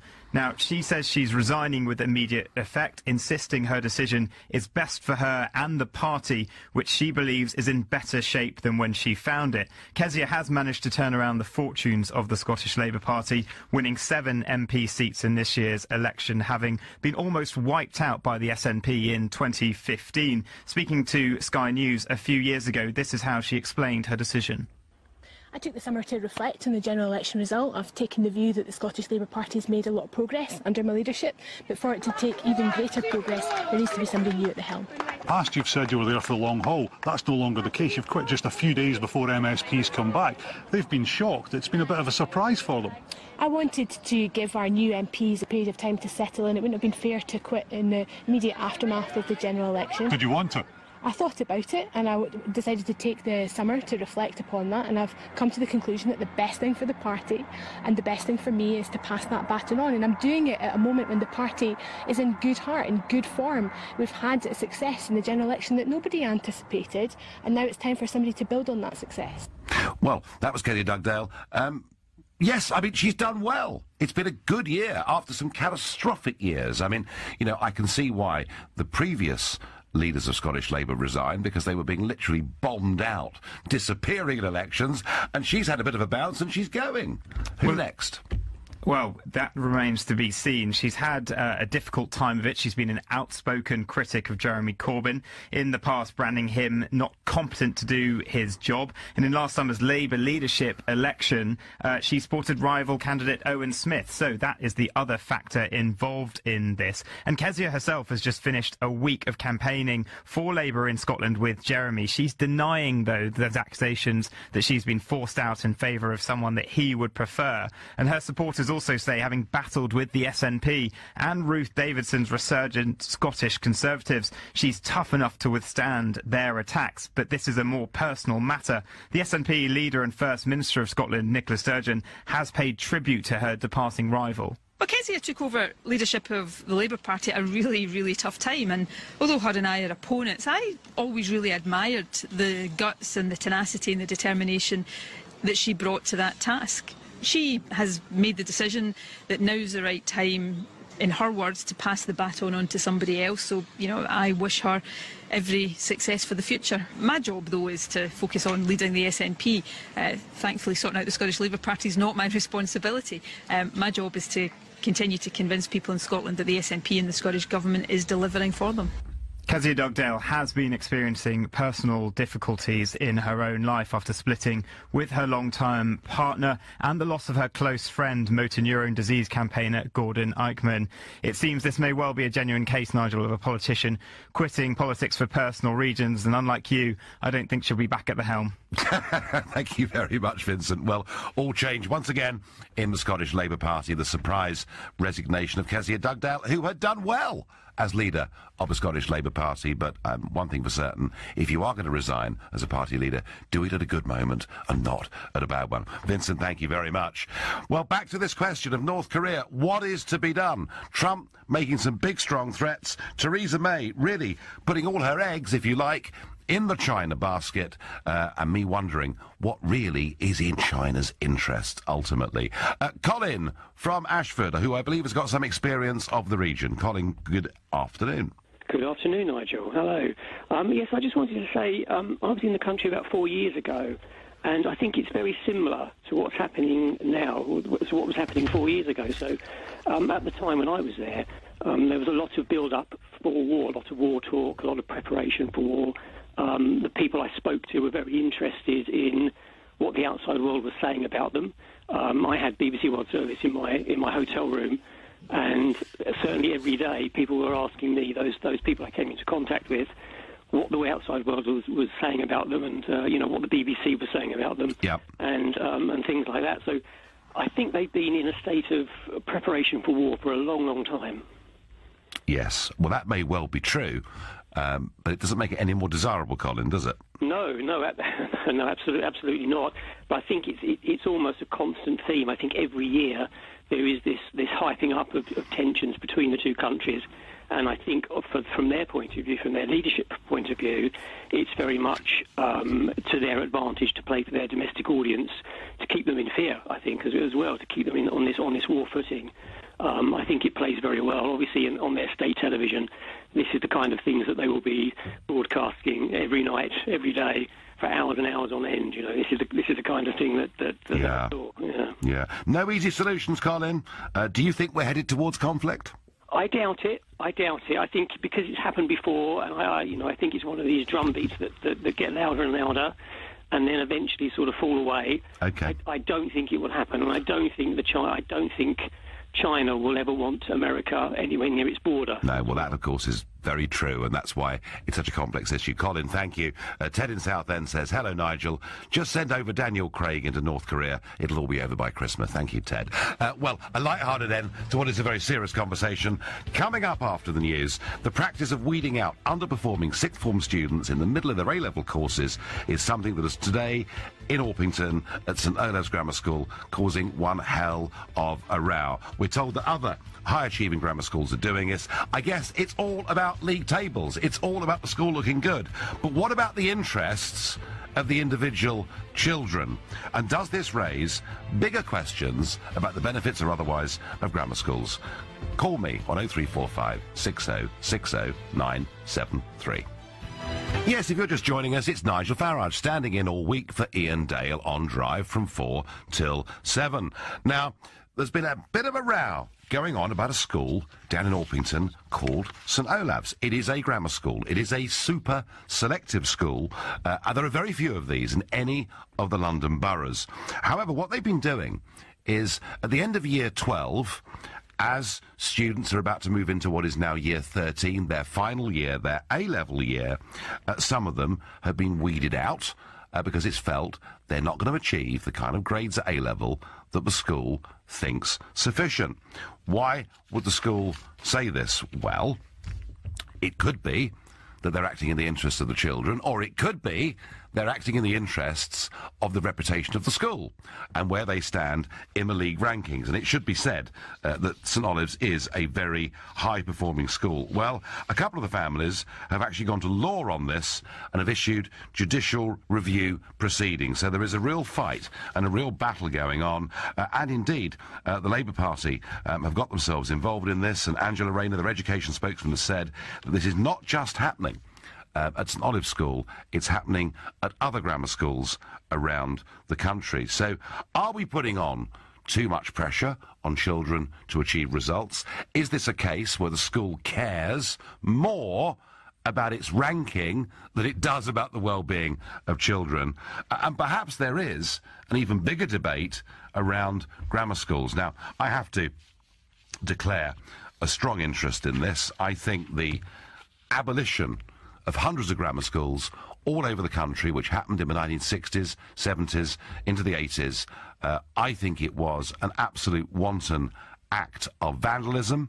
I still believe very strongly that grammar schools give children who've got parents of modest means the very best opportunity, if they're in the high IQ categories, of competing with the brightest children who've got very wealthy parents that can afford the best private schools and for whom tuition fees and everything else at university simply aren't a problem. So I do believe in grammar schools. And actually the county of Kent, which Orpington borders, does have grammar schools, and about 25% of people go to grammar school in Kent.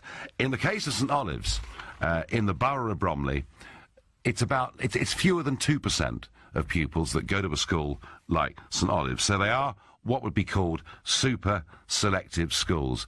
Do you think that what is being done with students being weeded out at the end of year 12, a year ahead of doing their A-levels, do you think that is the right thing for the school to have done? Or do you think, actually, that this is a case of a school behaving really very, very badly? And by the way, this is not for discipline. They're not being kicked out because they've been caught doing things they shouldn't. It's simply because at either AS level as it was before or internal exams, as the school has now, people are not reaching the right grades. Joe is calling me from Wimbledon. Joe, good evening. Hello, good evening, Nigel. Great to talk to you. The school is a selective school. It is. And it has to keep its numbers in terms of what students are achieving up, and it's not going to do that by taking any old Tom, Dick and Harry and any kind of results and saying that's okay. The kids have to pass a fairly rigorous exam to get into the school, and they have to reach a certain grade. It's a selective school. And, well, it's actually, Joe, it's actually a super selective school, isn't it? Well, there you go. So there you are. So that's exactly why, if people, as they're leaving, because that's obviously what really counts, you know, the kind of O and A, GCSE and A-level results that they're getting, those that are leaving, that are about to take those exams, if they're not thought, if it's not thought that they're going to do very well, then they won't want them to stay because it shows up in their league, you know, in their league table. And they are, as you say, a super selective school. People won't want to send their kids to a super selective school if it's not being super selective, will they? Yeah, I mean, on the website for the school, they boast that this year's A-level students achieved 96% A-star to B grades, so 75%. Well, yeah, I mean, actually...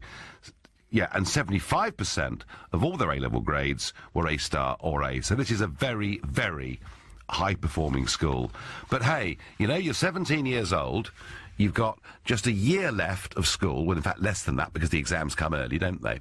And you're suddenly turfed out. It's a bit rough in one way, isn't it, Joe? It is, Nigel, but the fact is, you know, those kids are going to... All right, you want to call it an exam factory, then you can. All right? But those kids are going to have been sort of tailored and kind of, you know, primped and preened into this sort of stream from the minute they get there. So they will be used to working hard, and it's expected that they should be reaching, you know, hitting the top. So if they're not, then something's gone a bit wrong. Well, maybe they're reaching the top, Joe. Maybe the school, and I'm, by the way, I don't want to be sued by St Olives, but I just maybe, maybe schools like this achieve very high grades because they do weed out students who aren't going to get good grades, and that could be used in a pretty cynical way, couldn't it? I don't think they're being cynical. I just think they're being real. They are a super selective school, end of. And it's tough. It's a tough lesson to learn at that age, but, you know, that's what you get when you go through that school. And they're very lucky to have been able to have gone through that school because not everyone gets there. No, that's very true. You know, no, that's very true. So they've been lucky already, haven't they? It's Darwinian survival of the fittest, Joe, is it? I'm afraid so. That's life. Well, it is. And one thing for certain, when you leave school, you find that life is pretty unfair. And I do agree with that. Joe from Wimbledon, I thank you very much indeed. You know, Joe, defending what they're doing, I do believe in grammar schools. I do honestly think that one of the reasons that the class divide has widened so much in this country is because we abolished grammar schools. I genuinely believe that. And I'm going next to British Columbia, to Nick. Hello there. Hello, Nigel. Hi. So, now, I understand that you've called from the other side of the world to tell me that I'm completely wrong. Well, first of all, I live in a country that, like the US, that has no grammar schools. Basically, the public education system here is good enough that when you look at the top 10 schools in Vancouver, there are 2 private schools and 8 public schools. Now, yes, parents will move to an area that has a better public school, but on the whole, in North America, in fact, in most of the rest of the world, they don't adhere to Victorian education systems in an attempt to look back to the imperial past. Oh, Nick. Why maybe they do better Nick, come on. That is ridiculous. To call grammar schools Victorian is ridiculous. Many of them were going centuries before Queen Victoria got to the throne. This is true. I went to a school in England that was founded in the 1560s myself. Well, there you go. It couldn't teach a damn thing about computers and engineering, which is maybe why Britain's falling back in those subjects. The one thing I did want to say about this was, if you're going to have a league ranking system for parents to look at so that they can tell which schools will do the best jobs of educating their children as opposed to selecting the brightest kids, then allowing schools to kick kids out makes a mockery of that league ranking system. You would have to have a corollary within that league ranking system that said, yes, this school achieves 95% in A-levels, but it kicks 50% of its kids out to get there. Yeah. As a parent, you need to know that, because if little Johnny is not maybe quite as bright as the others, you don't want to send him to that school, even if you can get him in through hell or high water. This makes a mockery of the ranking system. Yeah, I mean, we're not talking here, Nick, about 50% being turfed out. We're talking about a dozen students in a year. But I do take your point, and this can be used extremely cynically. So, Nick, I mean, tell me, do you have good memories of your grammar school days or not? I wasn't actually. I was at a grammar school. It was a church school that was a grammar school that turned into a comprehensive modern. Yeah. And it's closed down since. No, my dad went to grammar school. My grandfather's a doctor. I came from a lower middle class family. I have to say that if you look at the outcomes of British education, it's not producing the outcomes we need as a country. It's not producing... I mean, I cannot see the Bill Gates and Stephen Jobs coming out of either the private or the grammar school system in Britain. We need to do technical. Well, certainly... Not grammar, not history. No, I mean, certainly, Nick, I agree with that. Engineering, we've got a massive problem. Science, we've got a massive problem. Technology, medicine, the STEM subjects as they're known, we have got a huge problem. And, Nick, what's happening is people are leaving school, going to university, and just not choosing these subjects at university. But I do stick to my point, Nick. Fair or unfair though it may be, you know, I do genuinely believe that there are parts of this country, particularly in some of the big cities, where bright 11 year-old boys and girls will not achieve their best in those schools. They'll be dragged back, and I do think it's actually tragic waste of talent in this country that a lot of kids from what you might call working class or poorer backgrounds don't get the educational opportunity that they deserve, and that's what gets me, Nick. Well, maybe the answer is to do a better job of educating them, build better public schools, build better state schools. Maybe that's the answer. Maybe get away from the class system that has destroyed Britain in the last 100 years.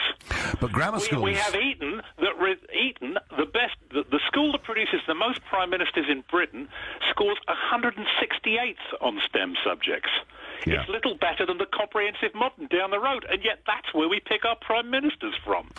Germany's prime minister has a PhD in quantum chemistry, for God's sake. Well, and Mrs. Ours has a low second in geography. And Mrs. Thatcher was a chemist, of course, just to remind those who either love her memory or loathe it. Nick, I thank you very much indeed. So it is a big debate. It's a very real debate. Is it right that this school in Orpington kicks out kids at the end of Year 12 because it's worried it'll bring down their performance in the league table at A-level? Or am I being too cynical about what they're doing? You're listening to Nigel Farage. St Olaf School, a super selective school in Orpington, is facing a legal challenge from two families whose children have been told at the end of Year 12 they've simply got to leave. That's bang in the middle of their A-level courses because they're not performing properly. Is that done because actually these kids deserve not to be there, or is it being done because actually what's really going on here is the school wants to achieve the best possible ranking that it can? And we're going to a former student of that school, Mark, who lives in the borough of Bromley. Mark, hello. Hello, Nigel. Hi there. So what's your story, Mark? Well, I joined the school from Year 7, and I was there all the way through to Year 13. I'm at university now. Yep. And I think there are definitely two sides to this, because the school evicts students effectively at two stages. It does so after Year 11, after the GCSEs, and it does so in the middle of in the middle of the A-level course at the end of Year 12. And I think that there is a distinction to be made between the two, because all through the lower school, and I will say that the teaching's always been very good. I wouldn't say it was a very high-pressure environment generally, but there certainly is the overbearing impression from the management all the way through that if you don't get your 6 A's at GCSE, you won't be coming into the sixth form. But that, in a way, Mark, that's fair enough, isn't it? Because, I think so. GCSE is a big break, isn't it? You finish that major part of the education cycle, you're now moving on to the next one. And I think the school is fully entitled at GCSE to say, look, we're a super selective school with a big reputation. Sorry, you've not made the grade. I haven't got a problem with that, Mark. I really understand that. What I do think is a bit cynical is to say to people, at the end of the first year of their A-level course, we don't want you. I mean, where do those people go to? No, I completely agree with you on that, because one part of the difference is that it's always made clear to people what they have to get at GCSE, and of course it is normal for sixth form colleges and sixth forms at schools to have entry requirements. Yes. But what's not normal is to be kicked out at the end of Year 12. As I understand it, I'm not there now, but some people were actually told their place had been removed before they even sat their exams at the end of Year 12. Could that be behavioural, Mark, or not? The impression I've got, I in close contact with students there now, is no. I think it was to do with performance. And the difficulty, of course, for those students is that it's very hard to then find another sixth form that will let them carry on the subjects that they were doing, and also on the same board, matching up modules. The people in my year who were evicted at the end of Year 12, they were all kicked out after their AS results rather than before. But they mostly had to end up going private because they simply couldn't find a sixth form in the state sector that could support them. Now, the AS level has basically stopped now, though, hasn't it? Yeah, and that's my understanding, yeah. Yeah, because it's the GCSE, it's the A-level, but that year in between, the end of Year 12, those exams have now stopped. I mean, overall, Mark, was it a good education that you got there? I think I got a very good education there. I was fortunate in that with my grades I was actually allowed to stay, but I did see a lot of people struggle with the pressure. To an extent, that's sort of what you sign up for if you go for a highly selective school. But I'm not sure it is right to be kicking people out halfway through the AS course, because at that stage, finding a second choice is not I'm absolutely at one with you, and I suspect you're right that this will involve many parents actually having to go private for the last year because getting the courses they're doing at other schools simply won't be easy. I have to say, my impressions of the place, I get my car service at the end of the road where your school is, and I often drive past it and see some LS pupils around. I have to say, the impression I have is of a school of very well turned out, very well behaved pupils. That's all I can say from my perspective. Mark, thanks ever so much for your call and for expressing sentiments that I say I find myself wholly in agreement with. At GCSE level, in a super selective school, you know, people are told already what they have to attain to stay on. To do it in between, right in the middle of an A-level course, I don't like it very much. I wonder what Catherine from Greenwich thinks about the behaviour of this school. Catherine, good evening. Hi, how are you? I'm very well, thanks. And you? Great, I'm great, thanks. I went to Newstead Woods, which is the sister school of St Olave's. It certainly is. So, one thing, I'll just pick up on one thing you said earlier. You said it's only a handful of students that had to leave, but proportionately speaking, Newstead Woods and Olave's are both very small schools. So 16 students out of a year group is almost a whole class, because I think our classes were maybe 22 or 23. So they essentially, you know, almost got rid of a whole class of kids because they didn't get the grades. So emotionally speaking, you know, that's going to be hard in the middle of your A-levels. What would a year big group... portion of your year... What would a year group be at Newstead Woods? 160, 170? When I went, it was a lot less than that. There were Was five. We were the first. It's not in the not so distant history. We were 5 classes, so I think there was about 24, 25 in each class. It was about 120 students, and I think maybe it's a little bit more now. But there's a lot more. You know, there's a lot more people there now. But still. So when you were there, Catherine, a lot. Were you? When I was there, yeah. When you were there, you presumably had to reach a certain standard at GCSE in order to stay on and do the A-level. Yeah, and I did. I smashed my GCSEs. Don't know how. I didn't do any revision. But a lot of us, it was just... The thing is, we went to a school, it was a great education, and the reason I'm calling you up is because I'm actually quite conflicted, because I have always championed the grammar school. Yes. I've got a really great group of best friends from Newstead, and we all still hang out together. We've been talking about this issue today, and we, amongst us, are conflicted about whether we agree or disagree with grammar schools, and I've always been a champion for grammar schools. I think they're great. I was as naughty as I could be in a school that really pushed education and learning and intelligence and whatever, so there were never any fights. There was never even, you know, the most thing that, you know, there might have been an argument at lunchtime. There was nothing bad ever happened because we were such geeks, because the focus was so much on education. But with reflection and on what's happened, you know, hearing about this, I didn't know anyone at our school, and that's not because it didn't happen. It's probably because I'm just unaware of it. Nobody that I know got kicked out during AS levels.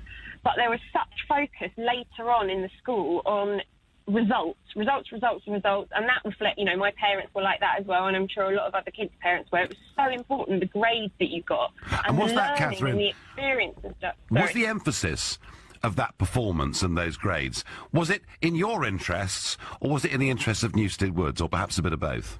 Well, I've never thought about that. I've never contemplated in whose interests they are, because you think school, well, it's all about me.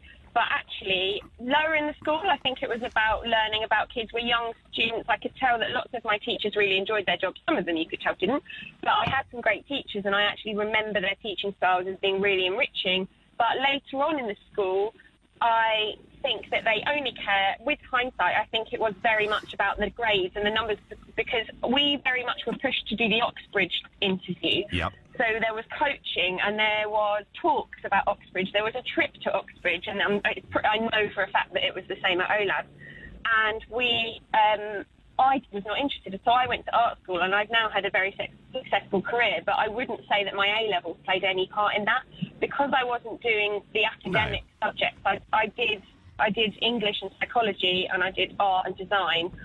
I was kind of less interest then, so I really didn't get pushed. I was left to my own devices. It was great. I made some great stuff. I had a great time, but I wasn't going to Oxbridge, and therefore I was of less interest. Yeah. Oh. And with reflection, yes. With reflection, you can see that isn't anything to do with me. That's them keeping their grades up and their Oxbridge. Well, it sounds like you had a fantastic education. It served you very, very well. It did. You know, and you're a local as well. You went to Dulwich College, so I'm sure you know all about privileged educations. And I do think Well, I went to, in a sense, Catherine, in a sense, I went to one of the greatest grammar schools in the country, because 50% of my year at a private school were paid for by the local authorities. So, you know... Oh, I love that you got that in there. Did you get paid by the local authorities? Amazing, Catherine. Right. I cannot think... well, there's never been a private school in this country that has ever been able to give greater opportunities to people whose parents who couldn't pay the fees. And I think that was a great thing that Dulwich College did. And frankly, given the absence of grammar schools in much of Britain, it's something I would like to see a lot more of the private schools in this country do. I really, genuinely would. Catherine, I thank you very much for your call and your experience. Bill from Faversham, what's your experience of this? Oh, hello, Nigel. Hi. Yes, I had two sons apply to get into OLAS. One of them did, and he managed to get through the sixth form as well. But it's very, very clearly pointed out what you've got to actually achieve in your results to stay on in sixth form. There's no secret, no mystery. Just like if you're going to a top university. Yeah, Bill, I've got no problem with that. I've got no problem with that, because that's at GCSE, and it's advertised fully. I understand what you're saying. I'm not fighting that at all. I won't even try to. What I'm saying, Bill, isn't it rather cynical at the end of year 12, in the middle of your A-level course, to be kicked out because you're not perhaps going to get a grade the school wants? It's not about... I don't think it's about that. I think it's actually... It's kind of like they're trying to... give the best to the best, and again, it's another filter. I think there's a thing in society at the moment about everybody's the same, and that's all okay, but now, like 50 to 60% of people go to university. 30 years ago, 8% went to university. I know. Now, a lot of people were filtered out, as you know, and this is just another filter. Just if you went to med school, lots of people are filtered out. Yeah.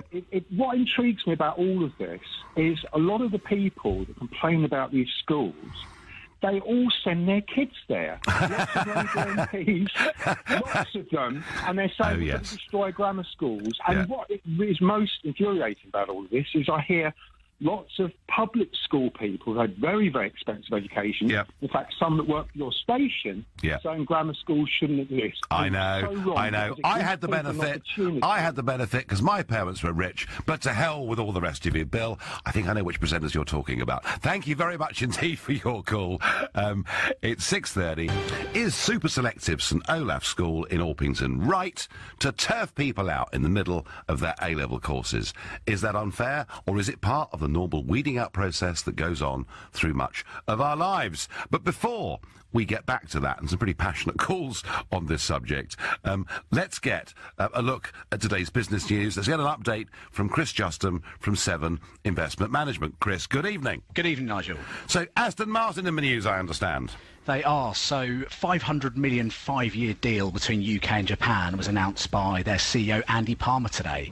So he's actually away on the trade mission with Theresa May at the moment. Yep. And they've agreed to source £70 million worth of components from Japan, and that's to be used in their plants in the UK, so that's Glamorgan and Warwickshire, as they manufacture their cars. And in return, they expect to export over £400 million worth of vehicles to Japan over the next 5 years. All of which sounds good, Chris, until you understand, of course, that we don't have a trade deal with Japan, and we have tariffs, don't we? 10% tariffs. So everyone in this country who's driving a motor car manufactured in Japan has paid an extra 10% for it. Well, this is the difficulty, but at the same time, I think the government are relying a lot on UK PLC to pull some weight at the moment. And I think that deals like this, it's positive for Aston Martin because it secures jobs at the plants in Glamorgan and Warwickshire. So we've got to think about the humans involved here and the fact that jobs are on the line when you've got companies who are going out globally looking for deals. But I think it also does strengthen ties. So it isn't just about Aston Martin, but it's a good news story given everything that's going on at the moment. But given Brexit, the point I'm making is we could abolish tariffs between us and Japan and do even more business. And I just sometimes, Chris, would like to hear a bit more positive news about Brexit out there. I really do. And what is happening to ASOS and their market valuation today? Well, for quite a while, traditional UK retailers, they've been under pressure from market disruptors. And I suppose in this case, this is in the form of online businesses. Yeah. So the latter, so this is, online businesses, similar to ASOS, lots of these fashion retailers that have popped up over the last few years. They don't actually have the sales to challenge those bricks and mortar companies yet because they haven't been around for as long. But their perceived value, as you mentioned, market capitalisation, actually really speaks volumes. Because if you look at ASOS and what it's worth today, based on their share price, 4.98 billion. That's just £100 million shy of overtaking M&S. That's extraordinary. It is indeed. It's really remarkable, and even more remarkable when you consider the fact that the former have actually only been around since 2001. And when it floated, it was only worth £14 million. That's a real big journey. And I think a great stat also to mention is that ASOS's app on mobile phones that lots of people use to go on and buy their products, it accounts for something like 80% of the traffic from UK mobiles. So you can see how popular they are, and it's just a really good example of how the landscape's changed with that pivot towards online. Yeah, no, very rapidly. Very rapidly. And tell us, how did the markets close today? Much better day than yesterday for equity markets, so some of the risk appetites returned after those geopolitical tensions. FTSE 100 0.4% higher at 7365. I think somewhat unsurprisingly, defence and aerospace were the best performers today. Pound flat against the dollar at 129, but it regained a bit of ground against the euro today, so that's up 0.5% to 108 3/4. Lovely, thank you, Chris. That was Chris Justin from 7 Investment Management. This is LBC with Nigel Farage. So I'm asking you, is it right that super selective St Olave's School from down in Orpington gets rid of students in between, right in the middle of their A-level courses, saying they're not going to get good enough A-level grades? And I emphasise, there is nothing in this story that I can see that is behavioural. It's not, you know, young men and women of that age being kicked out because they are hugely disruptive or doing dreadful things. It's simply they're not going to get the kind of grades at A-level that the school wants. And OK, they do this at GCSE level. They say unless you get 6 A's at GCSE, you can't stay on here to do A-level, and I haven't got a problem with that. With this, I just feel, and it was made by a recent former pupil of a school, that if you're got rid of, halfway through your A-level course, it's going to be very difficult to get into another state school that will be able to offer the same A-level course that you're doing, and in the end, your parents are going to finish up having to pay privately. Guess what? Virtually no one gets into the Manchester United Football Academy. No one complains about that, says Dom. Yeah, Dom, come on, to get into this school and to get into Newstead Woods, and these are the 2 super selective schools within the Bromley Borough, we know it's very, very difficult. We know there is a weeding out process. I have no objection to that competition. I just worry slightly about the way in which this has been done. It looks a little bit cynical to me. Another text I get: as a student in a highly selective school in Africa, we had to achieve top scores in the penultimate year, or we'd have to repeat the year again, says Dr. Ralph. OK, I understand that. If they are weeding out students that had the results to get in, it's the school that's failed. Also, having less pupils means it's easier to get good results, says Rachel. Rachel, I understand that, and there are people who think that actually, given that the school has taken the top intelligence from the borough to begin with, if by the age of 17 some are not achieving it, that may well be a slight failure on behalf of the school. Alex in Cambridge, good evening. Hello, Nigel. I'm a massive fan of the show, but I'm a bit nervous, sorry. Oh, there's nothing to be nervous about, Alex. Just sort of think we're having a chat over a cup of tea or a pint or whatever it is. So I know which I prefer. What is your experience of grammar schools, Alex? So, actually, in my time in education, I went to a state school, a grammar school, and a private school. Oh, you've got the full house. Right, okay. I can say, without a doubt, my experience at the grammar school was by far the worst. I had an absolutely awful time at grammar school. Is that because of the pressure, Alex, that was put upon you? Well, yes, sort of. It was very formal, and actually, I often felt like they cared more about our results than they did us, and I actually round about year 11. So when I was doing my GCSEs, I went through a period of very poor mental health. So my GCSEs weren't great. They were okay, but they kicked me out at the end of the year. So instead, I decided to go to a nearby-ish college, state college, and... But Alex, Alex, were they... Let me just ask you this, and obviously you had a pretty bruising experience of grammar school with this, but were they, looking back at it, within their rights, once they'd seen your GCSE results, to say you can't come back? Well, I mean, statistically, maybe, because I was supposed to... by my GCSE results, I was supposed to get, like, C's and D's at A-level, and then I ended up with an A-star, 2 A's and a B. Right. I mean... Good to confound people in life, isn't it, Alex? I mean, yes and no. I think what I'm really trying to say, I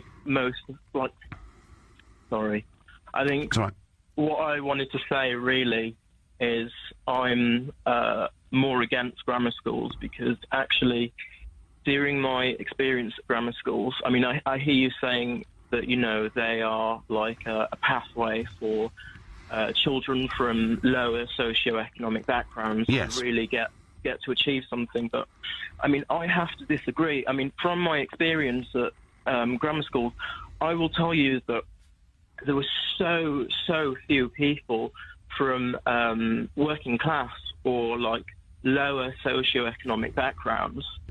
But doesn't that depend a bit where the grammar school is, Alex? Yes, it does. I mean, I've heard this argument before, that, you know, Tunbridge Wells, grammar school for boys and grammar school for girls is very middle class. Well, of course it is. It's Tunbridge Wells. I mean, and if you actually look at where the grammar schools are in this country, they are in the more affluent parts of the country. And my argument, Alex, has always been that if you had grammar schools in the poorer parts of the country, then you genuinely would benefit people from lower socioeconomic groups. I mean, that's my feeling. Am I wrong about that? I mean, you say this, but I sort of feel that actually a lot of these children are at more of a cultural disadvantage as well, because I kind of feel like when you're from, say, a background that doesn't really value education, or you're not really going to get pushed, and then you're immediately at, like, a huge disadvantage. So, I mean, part of my background is my dad's African, huge on education, obviously. So, actually, from the time I was quite young, I got pushed quite hard. But I know that, say, if you're from, say, like, a much poorer background, or, like, a different background, you may not actually, like, have that driving force behind you. Well, I understand that. You may not come from that culture within the family or whatever it is. I do understand that. But what you will not be, if you get in to a grammar school on intellectual ability, on IQ ability, you won't be held back, and that can happen elsewhere, particularly in some of our big inner cities. Alex, first-time caller, slightly nervous when you came on the phone. There was absolutely no need to be. Thank you for telling me your interesting, personal story, and I think we agreed, Alex, to disagree in the politest possible way. I'm Nigel Farage. Super Selective School, St Olave's, which is based now in Orpington, used to be in central London, now in Orpington, is facing a legal challenge from parents whose sons were asked to leave, and they were asked to leave the school right in the middle of their A-levels, so after year 12, before they went back for year 13 to do the exams. And I'm a great believer in grammar schools. I think there are too few of them in this country. I think it's perfectly reasonable that if, whichever school you're at, young men or women, age 16, at GCSE, do not achieve the right level, that they should be told, sorry, you can't come back to do A-level. But to kick people out halfway through a 2-year course, just because their grades aren't looking as good as they might be, which could affect the school's rankings, I think is cynical and really rather wrong. I say that still as somebody who is a firm supporter, and always have been, of grammar schools. I wonder what Steve in Sittingbourne thinks. Steve, hello. Hello there, Nigel. Yeah, I was in Sittingbourne, but I've now parked up at Canterbury, where I live. Oh, right, okay. And I think we're about the same age, so I sort of remember the same system being used at the Geoffrey Chaucer School in Canterbury. Yeah. When you got to the second year of your A-levels, if you hadn't performed, you were asked to leave. So it doesn't strike as being something particularly radical.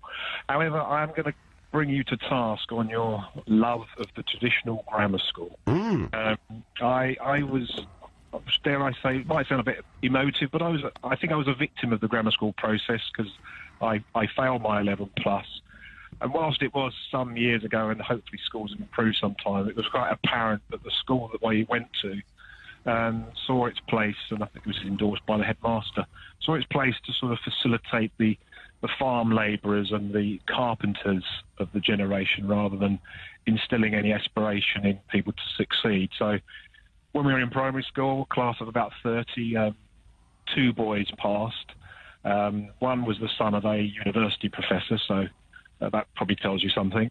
The other one did come from a working class family, although he dropped out of grammar school and unfortunately had a rather sad end and is no longer with us. So, but it was quite apparent that the secondary modern school I went to saw its place as facilitating the manual workers. And were you encouraged, Steve? I mean, okay, manual works. Were you encouraged to learn trades and skills? Well, one of the lessons we had during the 2-week timetable was rural science, where we had to bring in rough clothes and Wellington boots because we were going to dig up the small holding that we had on the school and learn how to put horse manure into the trench and fill it in, etc. And that was quite a significant lesson that we had over the 2-week period. We also had woodwork. But when I visited the grammar schools in the area, it was quite apparent they had much better facilities, even on an engineering basis, than the secondary modern school. Right. So you felt you were dumped there, basically, Steve, didn't you? I mean, I like to think that schools nowadays have improved, and it is apparent they have improved. And that's why I think that grammar schools are a relic that doesn't need to be brought back. And I think there was an element of being dumped in the secondary modern. There is an argument, Steve. There is an argument that if you take a group of, 30, 35 people in their early teens, mid-teens, and you put them all together, and you have a big range of IQs in that room, that those handful at the very top of the IQ range will not achieve their best because the teacher is going to have to teach pretty much to the middle of the class. That those at the top, being in a fairly big class at a comprehensive school, will not necessarily be pushed. Now, one of the ways around this, Steve, is a lot now of comprehensive schools do stream, don't they? They have an A stream and a B stream, and that does help. But I've always been convinced of the argument that very bright kids are in danger of their level being dragged down to the average. And I think if that happens, we as a country are losing something. That's my feeling, Steve. So clearly the grammar school system would be championed around the world, and even with those countries where you're saying they're champing at the bit to have a trade deal with us, they clearly have the same grammar school model. Well, no, I mean, Steve, let's be honest. There are many countries around the world with education systems that are very much better than ours. And I remember... Why do you need to do that in a separate school? I mean, if you have a much more sophisticated school system that does have these bright people in separate classes, you're making better use of the resources of a larger school where you're not diluting it across a number of different schools. And I must admit, when I listened to the leader of the Tory, our current Prime Minister, espousing grammar schools, my heart sank at that rather silly, romantic, rose-tinted, dare I say, educational system that has no place anymore. It's outdated. I'm convincing you, Nigel. Steve, Steve, I mean, listen, we're having a debate about this.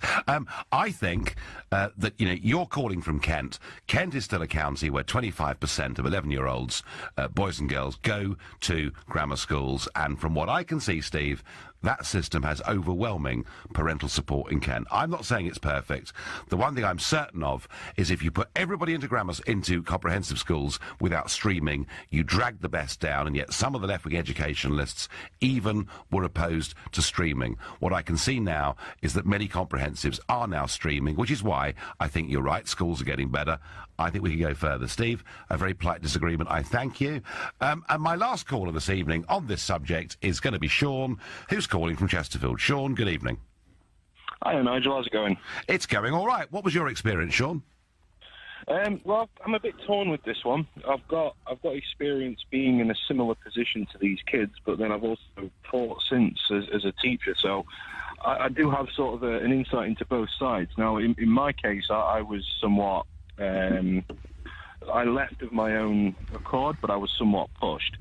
And bottom line is, I went to, from year 7 all the way through to 12, I went to what was considered to be one of the best schools in the area. It's a Catholic school.